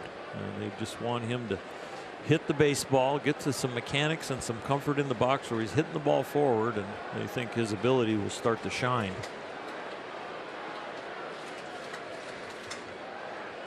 Another 1-2 going up with a fastball and getting him. Back-to-back Ks for Jackson. 2 out in the 6th. Cody has had trouble reaching this pitch throughout his career. It becomes a pitch that he needs to take, or he needs to figure out a way to fight it off. But hitting it consistently with his swing is hard.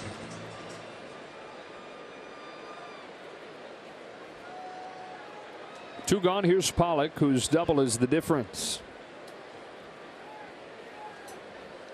Pollock over the 10-game on-base streak, hitting .471. 10 extra base hits in those 10 games.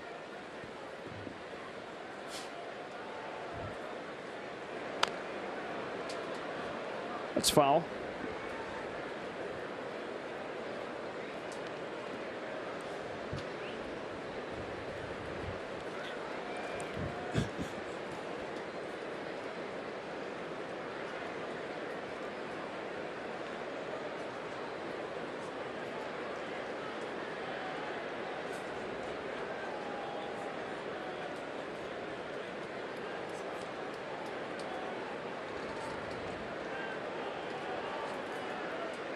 Jackson to Pollock with the 0-1 pitch. Takes it down and away. 1 ball, 1 strike. Kind of a similar thing for Pollock mentally that we talk about with Chris Taylor. You know, Pollock has had issues laying off of that pitch down and away, and he says the biggest issues come when he's telling himself, don't chase the slider down and away.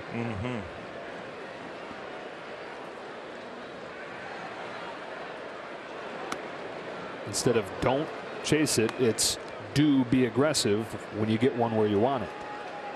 Same idea, just kind of glass half full versus glass half empty. And those that are tell you in the classroom that the brain doesn't pick up the don't. It only picks up the action.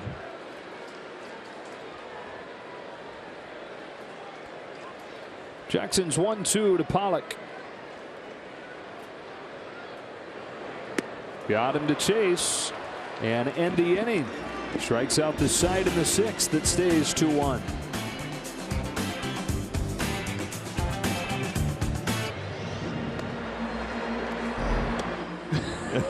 Strike 1 on Darren Ruff.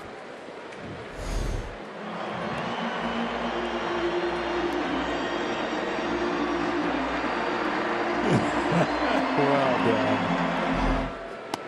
Strike 2 on Darren Ruff. Well, I hope the force is with the Dodgers the rest of the way and pick up this 2-1 win. It's Ruff leading it off. Hard of the order. Solano and Estrada to follow. Ruff tomahawks this one on the ground to third, and McKinstry 1 away in the 7th. And Ruff, who's having a great season, 0 for 15 against LA. Second baseman Donovan Solano. Here's Donovan Solano. And here's Julio Urias into the 7th inning, having given up that first inning home run to Mike Yastrzemski. Nothing since.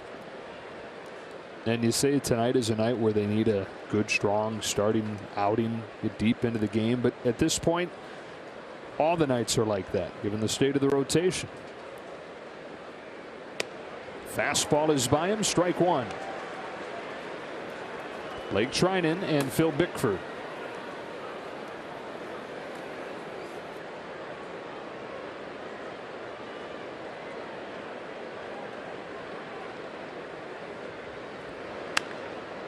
Lofted down the line, and it's 0-2. With 2 outings back in May, and he's picked up on the first one. That was the one where he was outstanding. 6 innings pitched against the Giants, 10 strikeouts. The next one was one that he wants to forget, but he tonight has risen to the occasion and has been fantastic. Trying to keep his perfect July moving in the right direction. 3-0 with a sub-3 this month after a bit of a rocky June.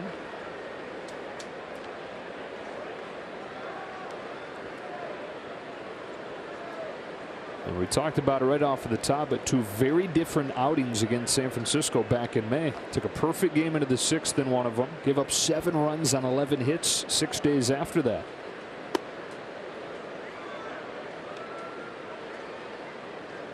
Hadn't been any middle ground this year against the Giants.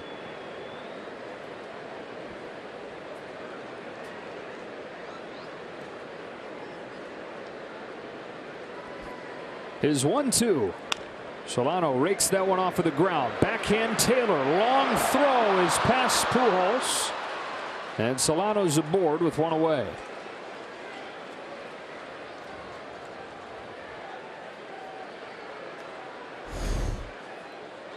Chris Taylor knows he needs to get rid of it in a hurry, and he knows he needs to use all of his arm strength. It'll be an interesting call from the official scorer. He graded it an error.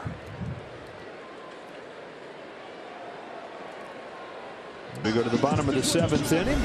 Who's in, who's out, brought to you by In-N-Out. Jay Jackson strikes out the side in the 6th. Now Zach Littell for the 7th.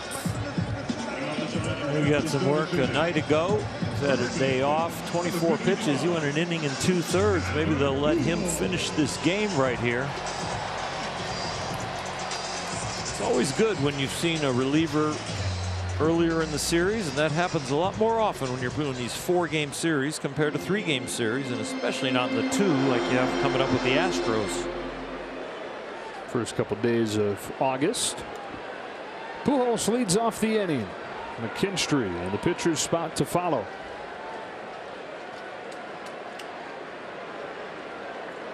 That is ball 1. Albert just picked up hit number 3,286 last night. He just passed Willie Mays for 11th on the all-time list. Although what's interesting is he may sort of pass Willie Mays again. Major League Baseball is in the process of folding in the Negro League statistics into the Major League totals. It's not officially done yet. Baseball Reference has it done. And Willie Mays, when he was 16, got 10 hits for the Birmingham Black Barons. Wow. And so once this goes final, those 10 hits are going to be added to Willie's Major League total. And he'll have 3,293 instead of 3,283. And Albert going to get there eventually, but you fold those in, he's still chasing him. Fly to right center field for Yastrzemski in the first out of the 7th. You know, Willie's ultimate goal growing up was to play for the Black Barons, his hometown team. Because at that point, playing in the majors wasn't supposed to be a possibility for a black ball player. It wasn't until a couple years after that point that Jackie Robinson made his debut. And Willie Mays has said before that he distinctly remembers the time when his dad said, "Do you know what this means? Jackie being a Dodger means you can be a big leaguer." McKinstry backspins a fly ball to center. Slater with just enough room. A couple long flyouts to open the 7th.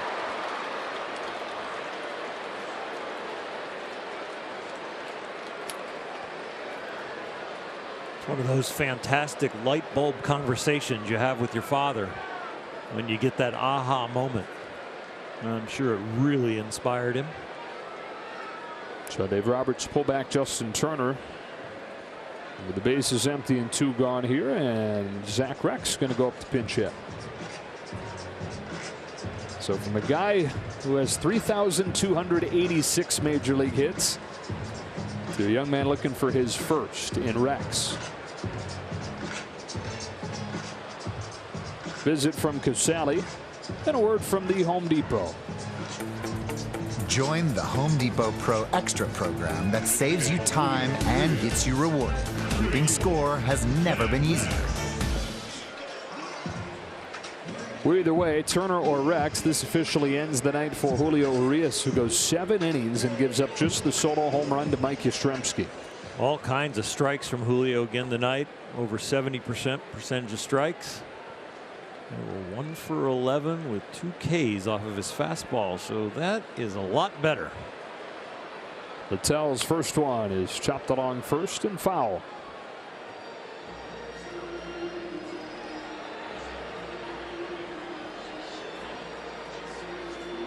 Jurassic Park theme being played by Dieter. For Rex, Yep. whose walk-up song is Sexy Can I? Because his nickname is Sexy Rexy. Okay. Thank you for covering that for me. Yeah, yeah. It's foul and 0-2. With that nickname, you got a lot of choices for walk-up songs. To be clear, he didn't choose it. Zach McKinstry chose it for him. McKinstry gone right up the veteran ladder very quickly. Yeah. All these young guys coming up. He's like, hey, let me show you how things are run around here. I got your walk-up song for I'll you, kid. pick it for you. 0-2. Good take there. Ball one.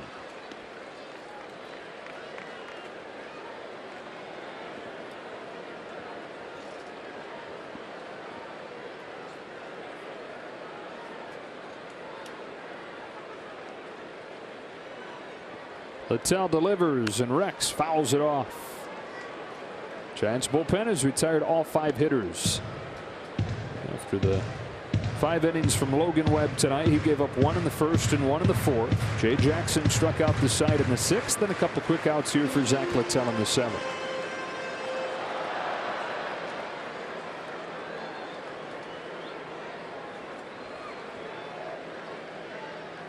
Another 1-2. Got him with a high fastball. 97 to end the inning. Through a 7. The Dodgers 2, the Giants 1. On Sunday. Let's check in with Kirsten Watson. Yesterday we saw Josiah Gray make his major league debut, and Dave Roberts confirmed this afternoon that he will be the starter on Sunday. All right, so Gray to get another opportunity. Blake Trinan to get an opportunity here in the 8th with a 2-1 lead. 9 consecutive scoreless outings, at least 9 consecutive outings without an earned run as he makes his first appearance of this series. Lamont Wade to greet him.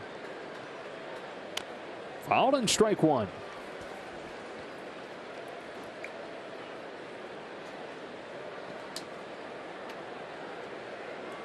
Blake Trinan, one of the guys coming out of the Dodger bullpen that the opposing team does not like to see even warm up. His stuff is so elite. Hitters just hitting barely over 200 against him. Sky high pop up left side of the infield. Taylor over to take charge. Call off McKinstry and put it away.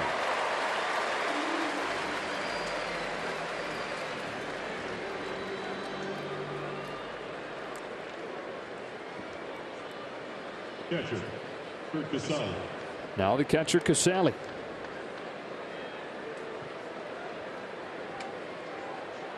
A couple of cutters from Blake Trinan, but you will know when he throws his 2-seamer.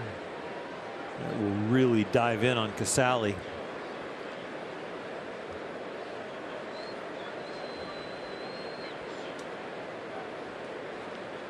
Casale 0 for 2 in this one. Hits the first pitch on the ground to third. McKinstry. 2 up and 2 down. By the way, they just did make a change on that play. Initially ruled an error on Chris Taylor last inning. It is now an infield single for Donovan Solano. Either way, it was a scoreless inning with the double play ball that followed it. And now to pinch hit, representing the tying run, Alex Dickerson, who hit one of the 4 home runs last night. It was his 3rd in his last 12 games.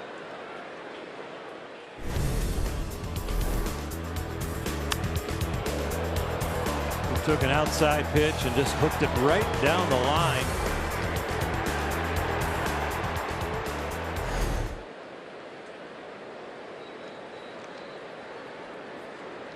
The pinch hitting Alex Dickerson. Is that one on the knuckle? Strike 1. A shot at a 4-pitch inning. Not much to get established here when you've only thrown 4 pitches, already gotten 2 outs, but the cutter has been good. You mentioned opponents hitting around 200 against him on the season. In this month of July, they're 3 for 27.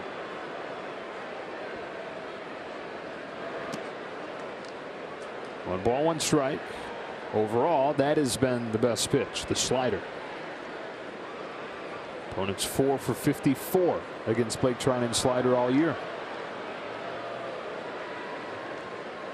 One-run game. Throw it again. Right.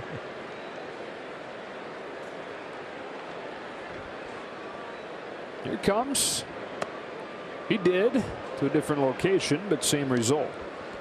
They were going low and in, kind of back foot it, and it slipped out of his hand and ended up away. Probably going to be another slider or a cutter in. If he throws the cutter in, he wants to get it way in there. Cutter up. Yep, just got around it.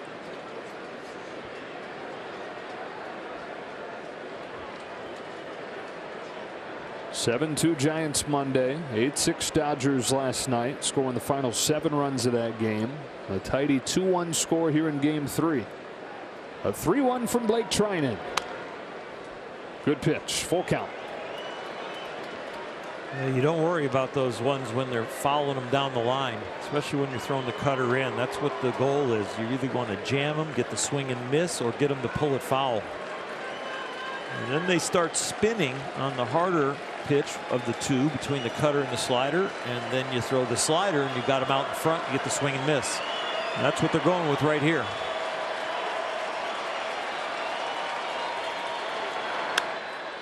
Fastball left over the plate, lofted to left, and caught by Pollock. A 1-2-3-8 for Blake Treinen. 2-1 Dodgers.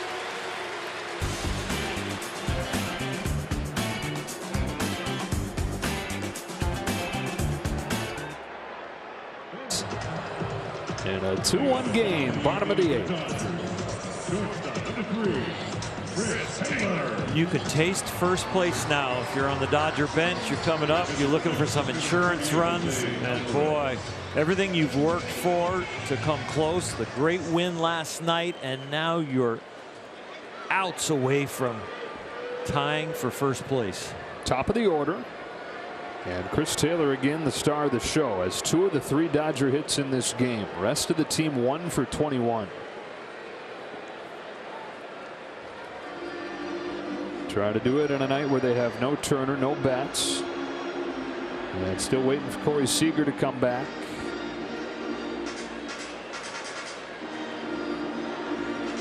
You come back last night, you lose Muncy to the hit in the back by his scapula. He's got nerve tingling down the arm, got to come out. Justin Turner had to come out, get hit on his knee, and he still finished it off.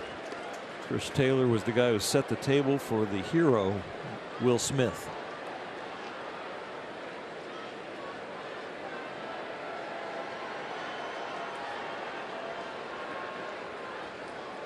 The 1-0. It's a strike, 1-1. Giants will have the top of the order coming up in the 9th inning. As you look back at how this game began, leadoff home run for Taylor. Made it 3 at-bats in a row with a homer. On this 1-1 pitch, slides in there for strike 2. He's done all the work to get him kick-started and get him back in the game, and sets it up for somebody else. That was after Yastrzemski had tied or had taken the lead for the first inning solo shot. The Taylor home run tied it, and table was set for A.J. Pollock's go-ahead double in the 4th.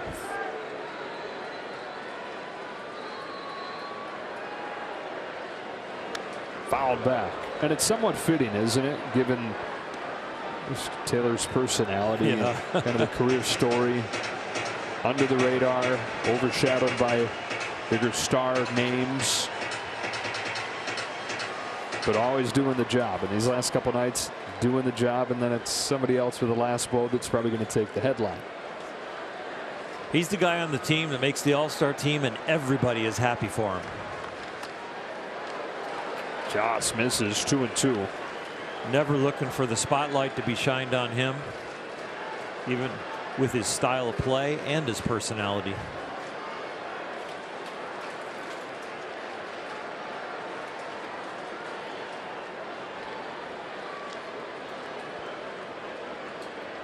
Taylor leading off the 8th. Ground ball off the end of the bat.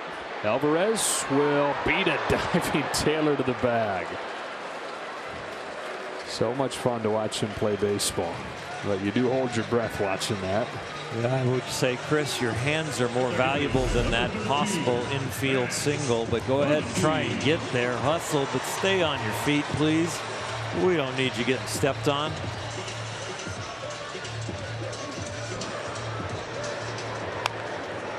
Right out of the box, and he is going for it, and he does not leave anything in the bag.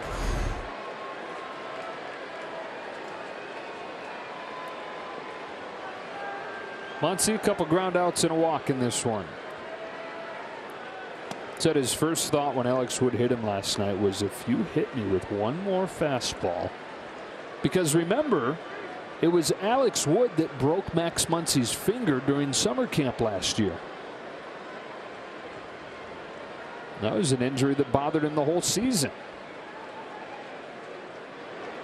He said, hit me with a changeup, hit me with a breaking ball. But a fastball? Come on. Another. Ugh.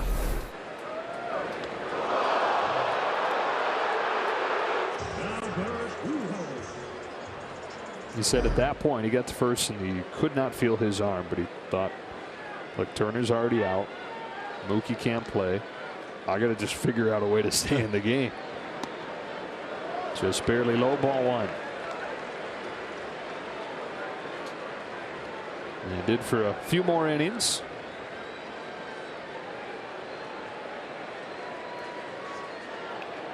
Got to the point, though, that he couldn't even grip his hand around the bat.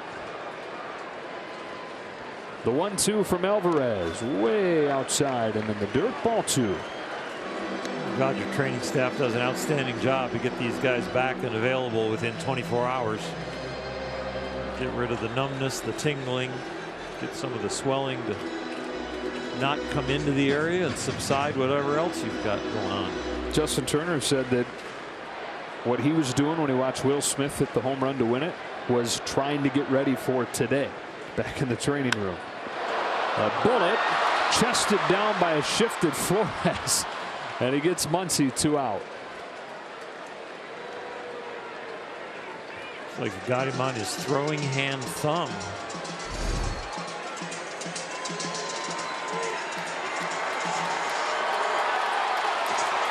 Speaking of Turner,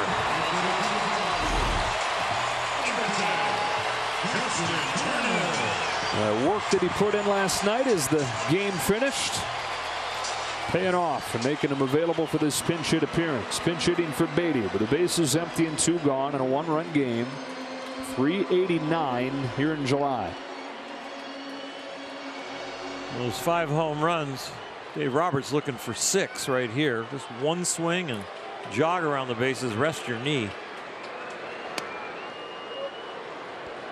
There will be Kenley Jansen for the 9th inning. And again, top of the order for the Giants, Slater, Flores, Yastrzemski, with Posey available off of the bench.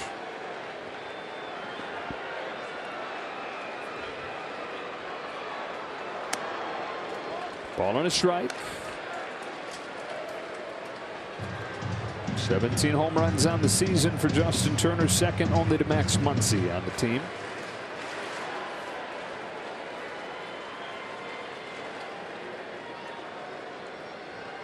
On a 1-1. He pokes it down the line, fading foul.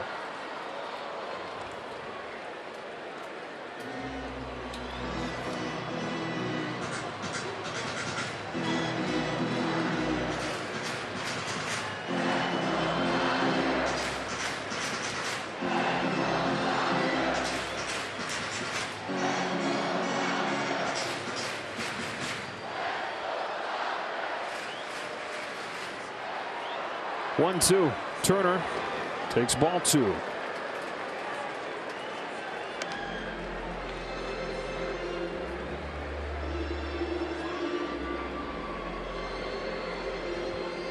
Smith would bat if Turner can reach.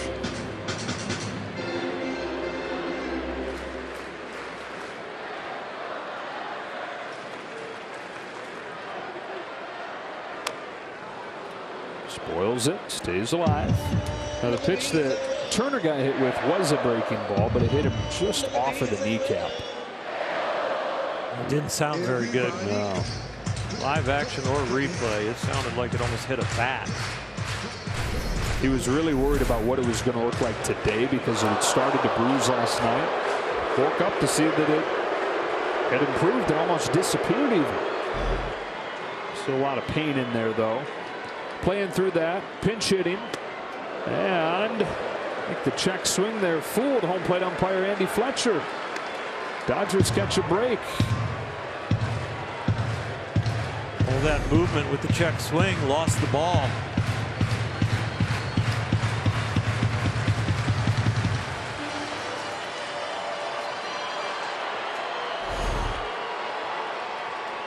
So Alvarez has to throw another to Turner. And another. A few at bats ago, Justin thought that he had walked. They called him back. It was a called strike, and the next pitch hit a home run.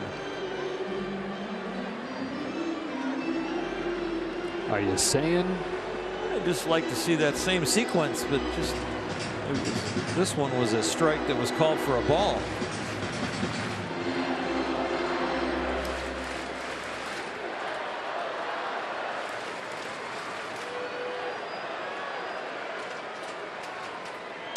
Foul again. You do have the force, Sorrel one. Put it to use.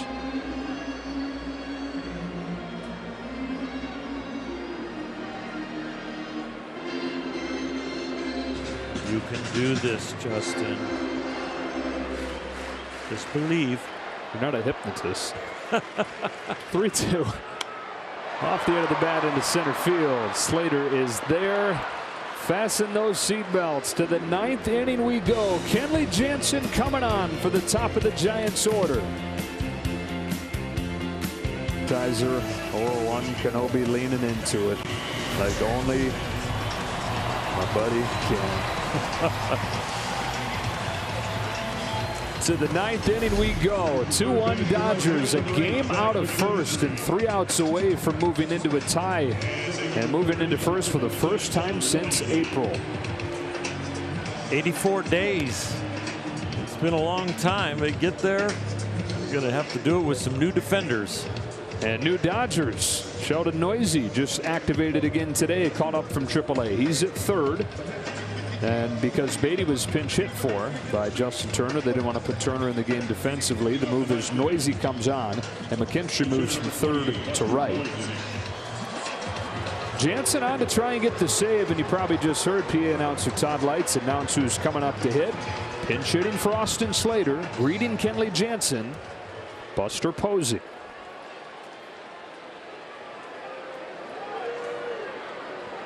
"12 home runs from 2018 through 2020, a season that he opted out of. 13 through 60 games this year.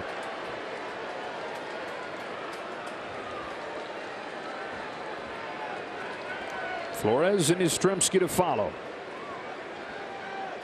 Here we go. Strike one.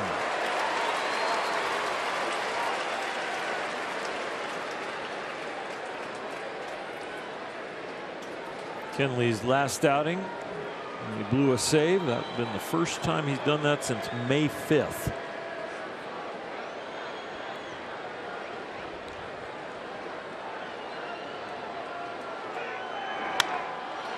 Leadoff base hit from the amazing Buster Posey.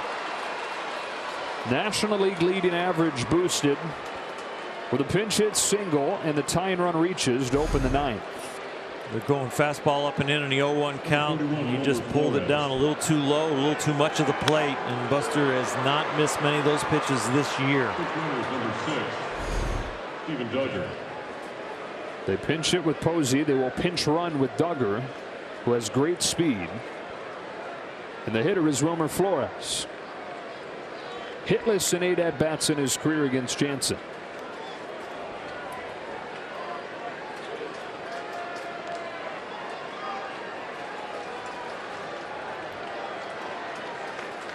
Duggar has 6 stolen bases, has not been caught this year.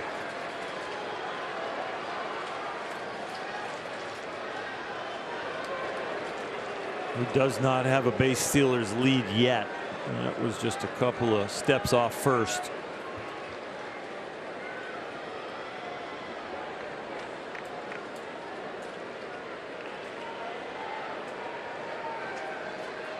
Still a short lead.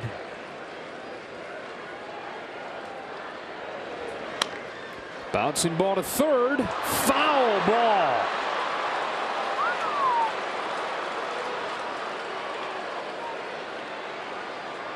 So close to being major trouble. And fortunately, that ball is ruled foul.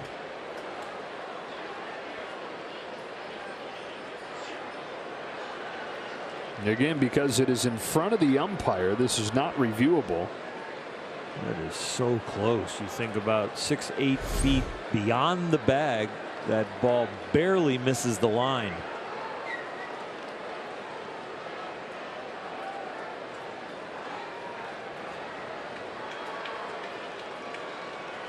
So no balls, one strike on Flores.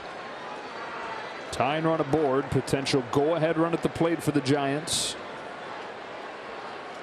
Duggar still a conservative lead. Did he go? No. 1-1.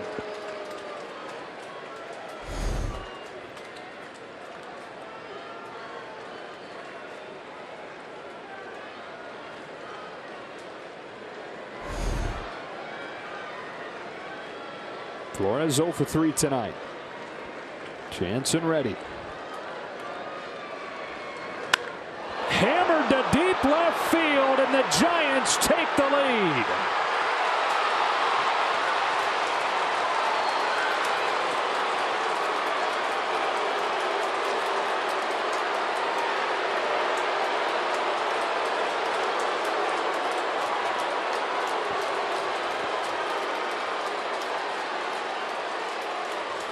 Wilmer Flores with a 2-run shot, and it's 3-2 San Francisco. Well, you see where the target is, then you see Will Smith's glove come way up, down, up, high ball hitter. He's hit a low and in pitch for a home run this series, and now he hits a high one. And he knew it as soon as he made contact.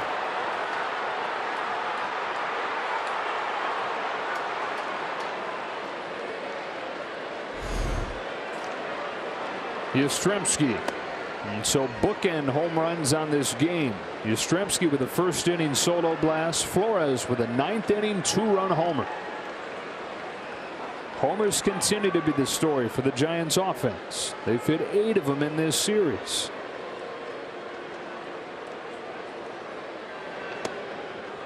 Breaking ball is inside, and it's 2-0. And so there will be a bottom of the 9th, and fascinatingly, it's Tyler Rogers who Gabe Kapler's ready to get right back on that hill, which has been a house of horrors for him.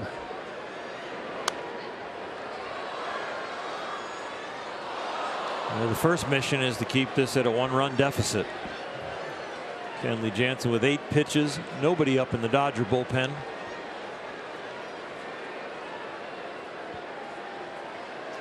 It is a huge shift mentally right now. Not let the disappointment get in the way of the execution. Try to golf that hanger. 2-2. Adding another layer to the Rogers intrigue is that Will Smith is going to lead off the bottom of the 9th. Then Bellinger, then Pollock. Betts available off of the bench. 2-2. Full count.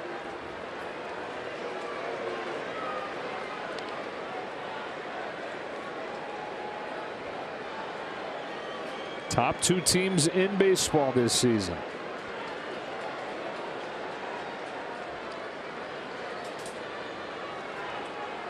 And big moment after big moment. Significant swing and momentum after significant swing.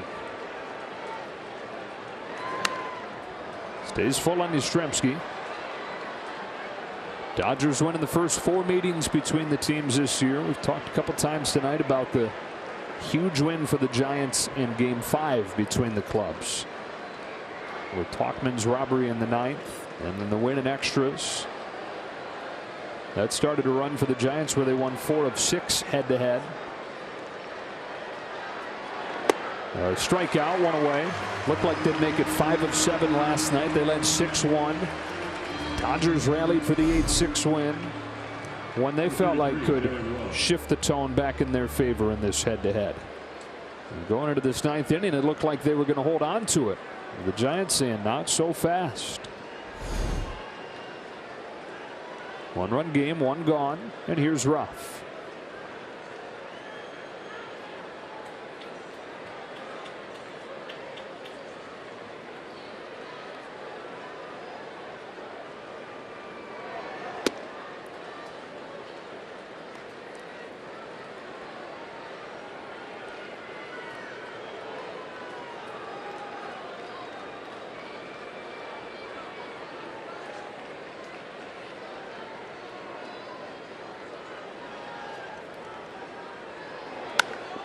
Down the right field line. That's into the corner. McKinstry hustles over to play the ricochet. Stand-up double for Ruff. Single homer, strikeout double.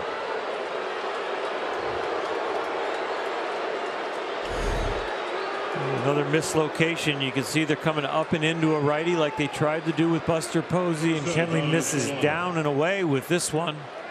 It's a sure double, even though there's a bobble there in the corner.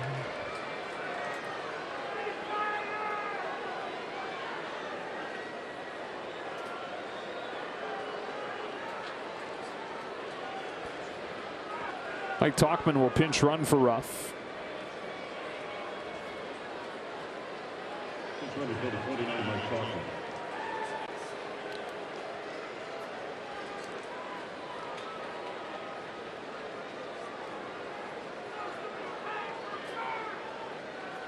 And the hitter Solano. Reached in the 7th. That was initially ruled a throwing error on Taylor, but they, as reported, changed that to an infield hit. So he's 1 for 3. 2 of 11 in this series. Jansen deals. Ball 1.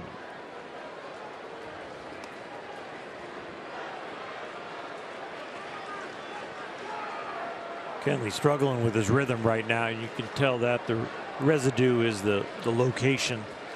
He's not getting it close in his spray pattern to where he's going.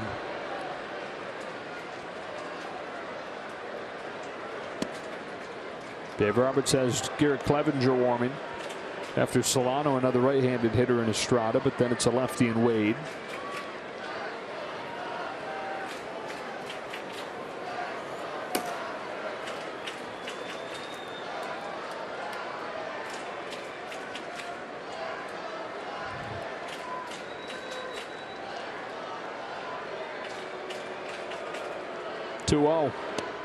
Strike 1.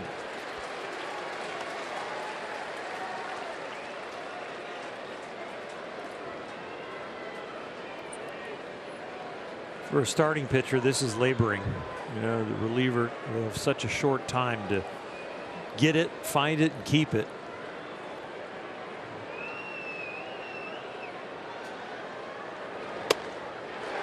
Two and two. A good one there.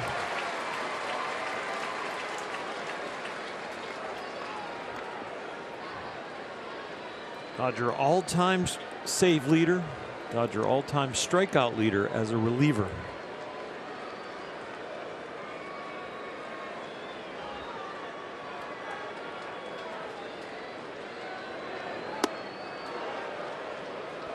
Full count.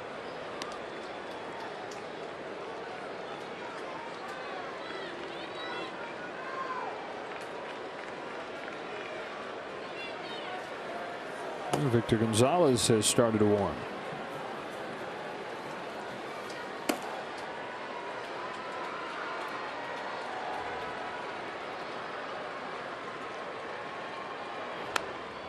It's interesting. Both guys left-handed. Both guys probably about the same spot in the hierarchy right now. It's probably about a matchup.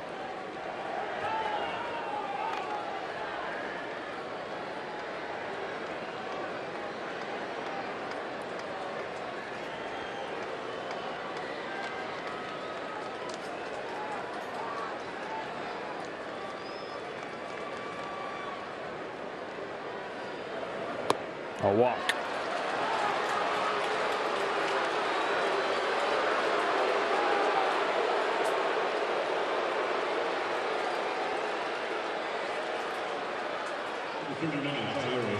Roberts might make a move, or he's going to hang on for maybe one more hitter. He got himself out of his seat, got up there on the railing.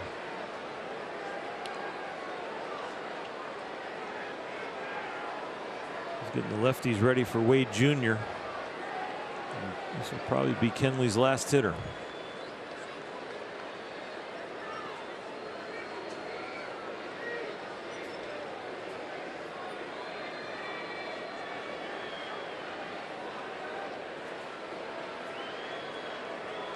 Thairo Estrada, 1 for 3 tonight and 4 for 10 in this series.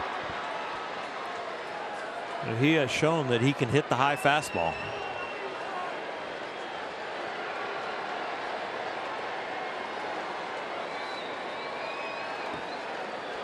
Tauchman at second, Solano at first, Jansen to the plate with ball 1.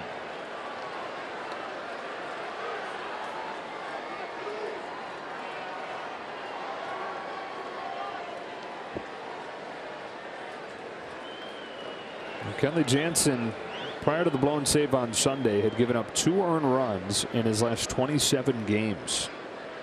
It's back to May 1st. He's given up 3 earned runs in his last 2. His 1-0 to Estrada is a breaking ball that misses for ball 2. These next couple pitches are huge. His bases loaded, 1 out, down by 1, and all of a sudden you're setting the table to be down by more than 1.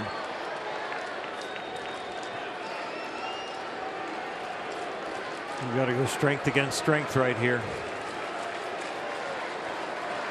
Probably go cutter low and away, cutter mid height away, trying to make sure he gets the cutting action.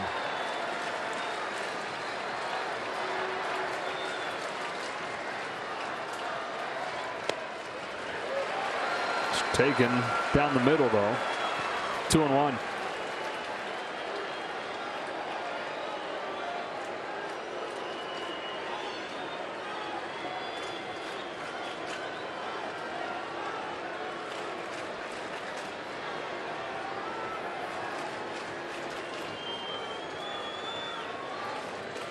Threw him a 1-0 slider, and they're having trouble getting to the sign here. They might be throwing him another one.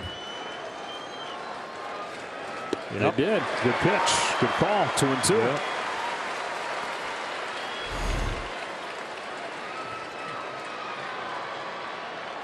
Really good pitch.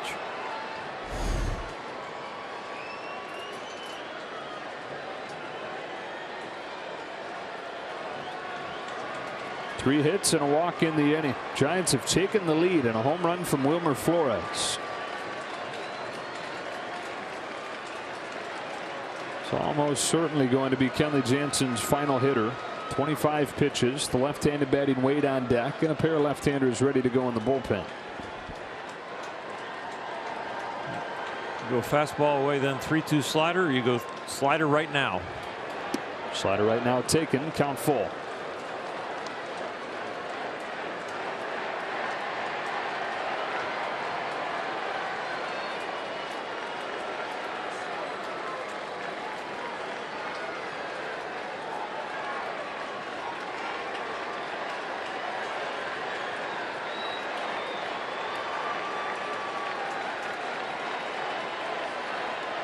Two. Ball 4, bases loaded.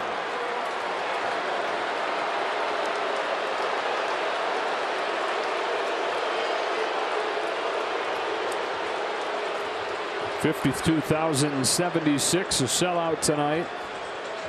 But in Kenley Jansen hear it. The home run for Flores, and then the bases loaded as he departs.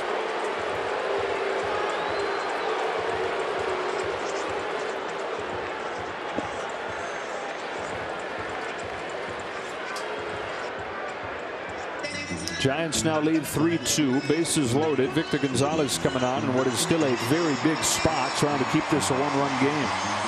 That's a huge spot. And last year, you were very confident when he came into these situations. He hasn't been on that kind of a roll this year. Come off the IL, really trying to find his legs. Victor trying to draw on some of that 2020 magic that he had last year. One of the most integral parts of the Dodger bullpen. Lefty. Gonzalez against Wade. With a home run from Flores, double from Ruff, walks from Solano and Estrada. Tauchman pinch running for Ruff.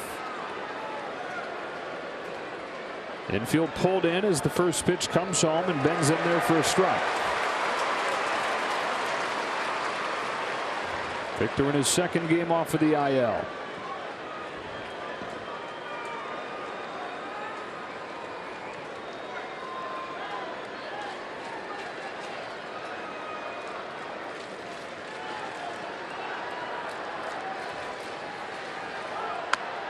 Ground ball foul. 0-2.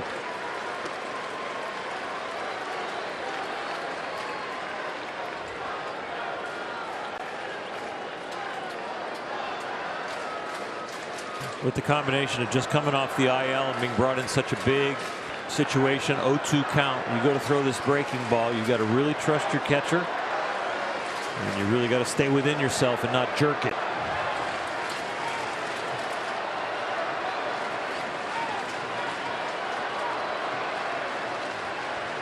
Big strikeout for Victor Gonzalez.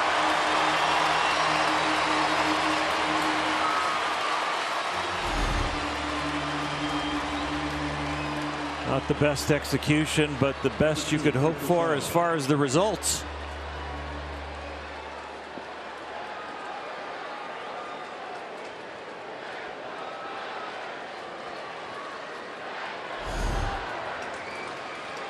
Up to Curt Casali to try and add on.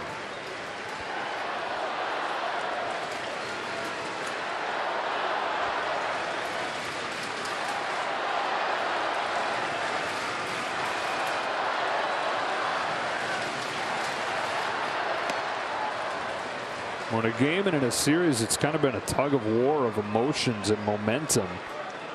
The Dodgers hoping that the headline tomorrow will include a missed opportunity to make this a bigger inning for the Giants. The two-run home run for Flores to put him in front. With the bases loaded, one gone. Gonzalez comes on, strikes out Wade. Now 2 away for the 8-hitter Curt Casali. Yeah, each side has had good feelings and bad feelings that none of them seem to last too long. Dodgers broke the Giants' hearts last night, and right now the Dodger hearts are kind of on critical. And they're going to need some offense to change what they're feeling right now, but they still need one more out here. These teams humbling one another quickly.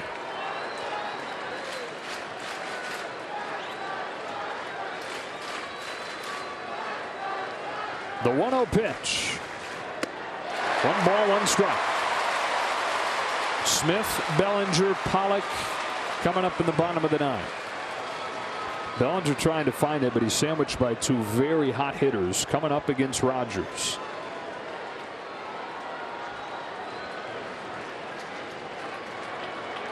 And Bellinger, while cold, 2 for 2 with a double lifetime against Rogers. Gonzalez deals 1-1. Great stop by Will Smith. Unfortunate didn't hit Casali in the feet. Get the toes out of the way just in time for the Dodgers.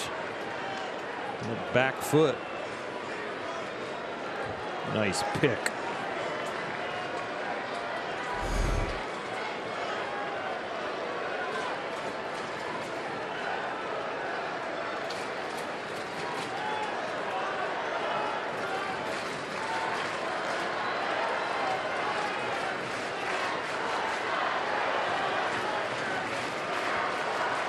The 2-1. Ball 3.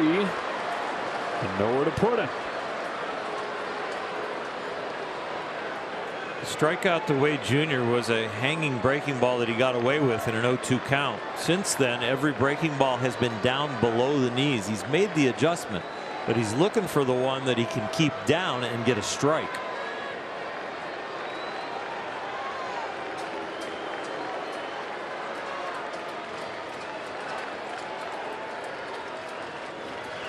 Giants 3, Dodgers 2. Bases loaded, 2 gone in the 9th. 3-1 pitch. Ball 4. 4-2 Giants. Wow. That ball was right there. Knee high, right down the middle.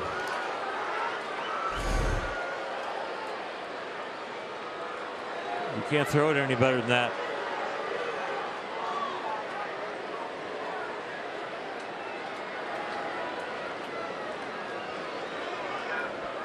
It brought Victor to his knees. Pitcher number 32, Jason Boswell. Max Muncy positioned behind the mound. He could umpire from where he was at. Those are the ones that you can hear the most from the dugout because it's about height. It's not about width. They see that perfectly from the side. Now the pitcher's spot. Jason Vossler. Last position player available to Gabe Kapler.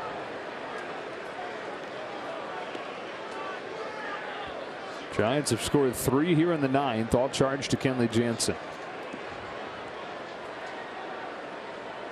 The home run kills you, but the walks kill you too. Salt in the wound. Yeah. Especially if you happen to get one in the bottom of the 9th.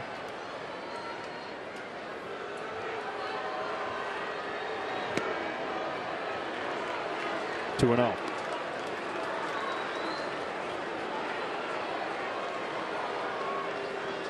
Jason Vossler, a .211 hitter in his first big league season. Limited time, mostly been in AAA. But Gonzalez has missed with the first 2 to him. And 5 in a row back to the at bat for Casale. Ground ball to first. Albert Pujols feeding Gonzalez. That's the inning. But the Giants turn the game on its head. A 3 spot against Jansen. 4-2 to the bottom of the 9th. And Dave Roberts between innings was ejected. Well, Max Muncy was chirping a little bit, and all of a sudden Dave got out of the dugout to protect Max, but then decided I'm going to finish the argument for him, and he's going to watch the bottom of the 9th from his office. Hoping the Dodgers can produce some magic again against the same guy they produced it against last night. Home plate umpire Andy Fletcher throws him out. Tyler Rogers, after giving up the 3-run home run to Will Smith last night, getting right back on the beam.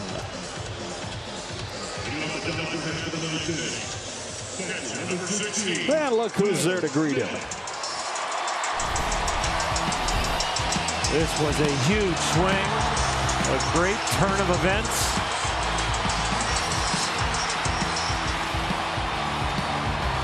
That feeling they're looking for again tonight. But Will's not going to be able to provide it, but he will be able to set the table. First pitch of the inning is inside, and it bears repeating. Tyler Rogers has been fantastic just about everywhere he's pitched, except here. 33 appearances on the road other than Dodger Stadium in his career. He's given up 4 runs. 9 games here, 12 runs. But a weak pop fly to open this inning, and Yastrzemski puts Smith away. Out of the 10 runs he's allowed this year, 6 have come in his inning plus at Dodger Stadium.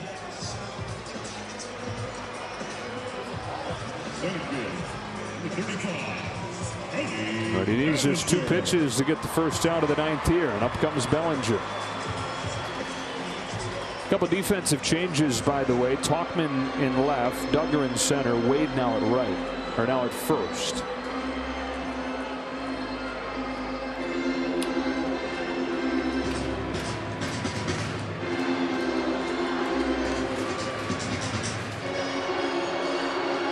Rogers said last night, I'm going to chalk this one up as an outlier because I have to, because I'm a baseball player and we're playing tomorrow.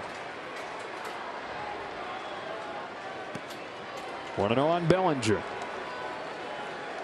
He threw a lot of that pitch last night right there, just to lefties that did not even make it close to the plate.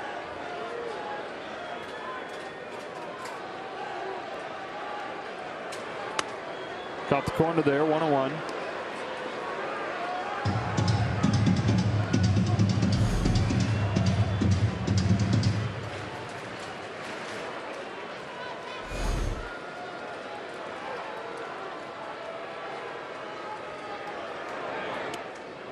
Frisbee's up for ball 2.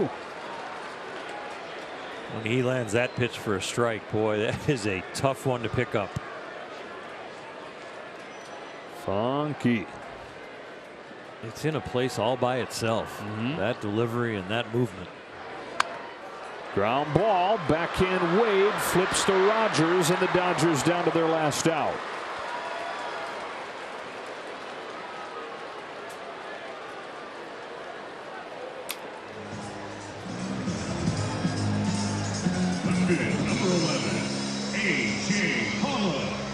Pollock trying to keep it alive for Pujols.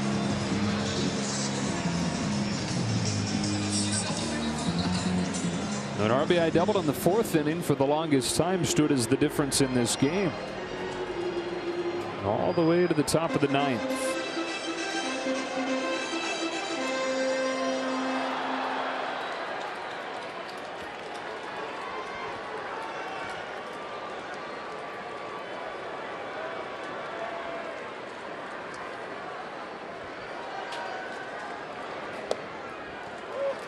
Strike one at 71.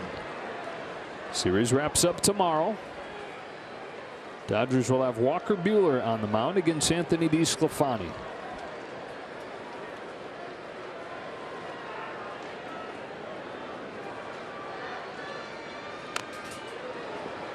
It's 0-2.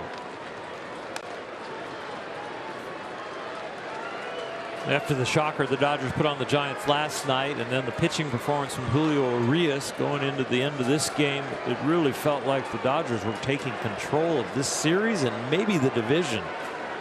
And Flores had another plan. Yeah, instead they've traded blows as it stands right now the last 2 nights.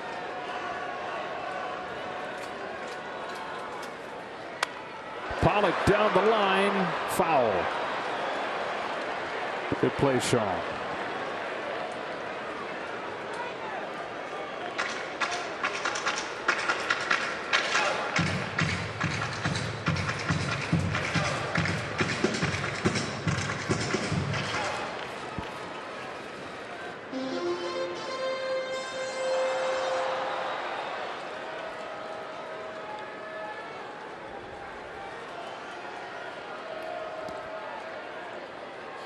AJ chokes up with 2 strikes. Here it comes. Spinner in front of the plate. Casali ends the game.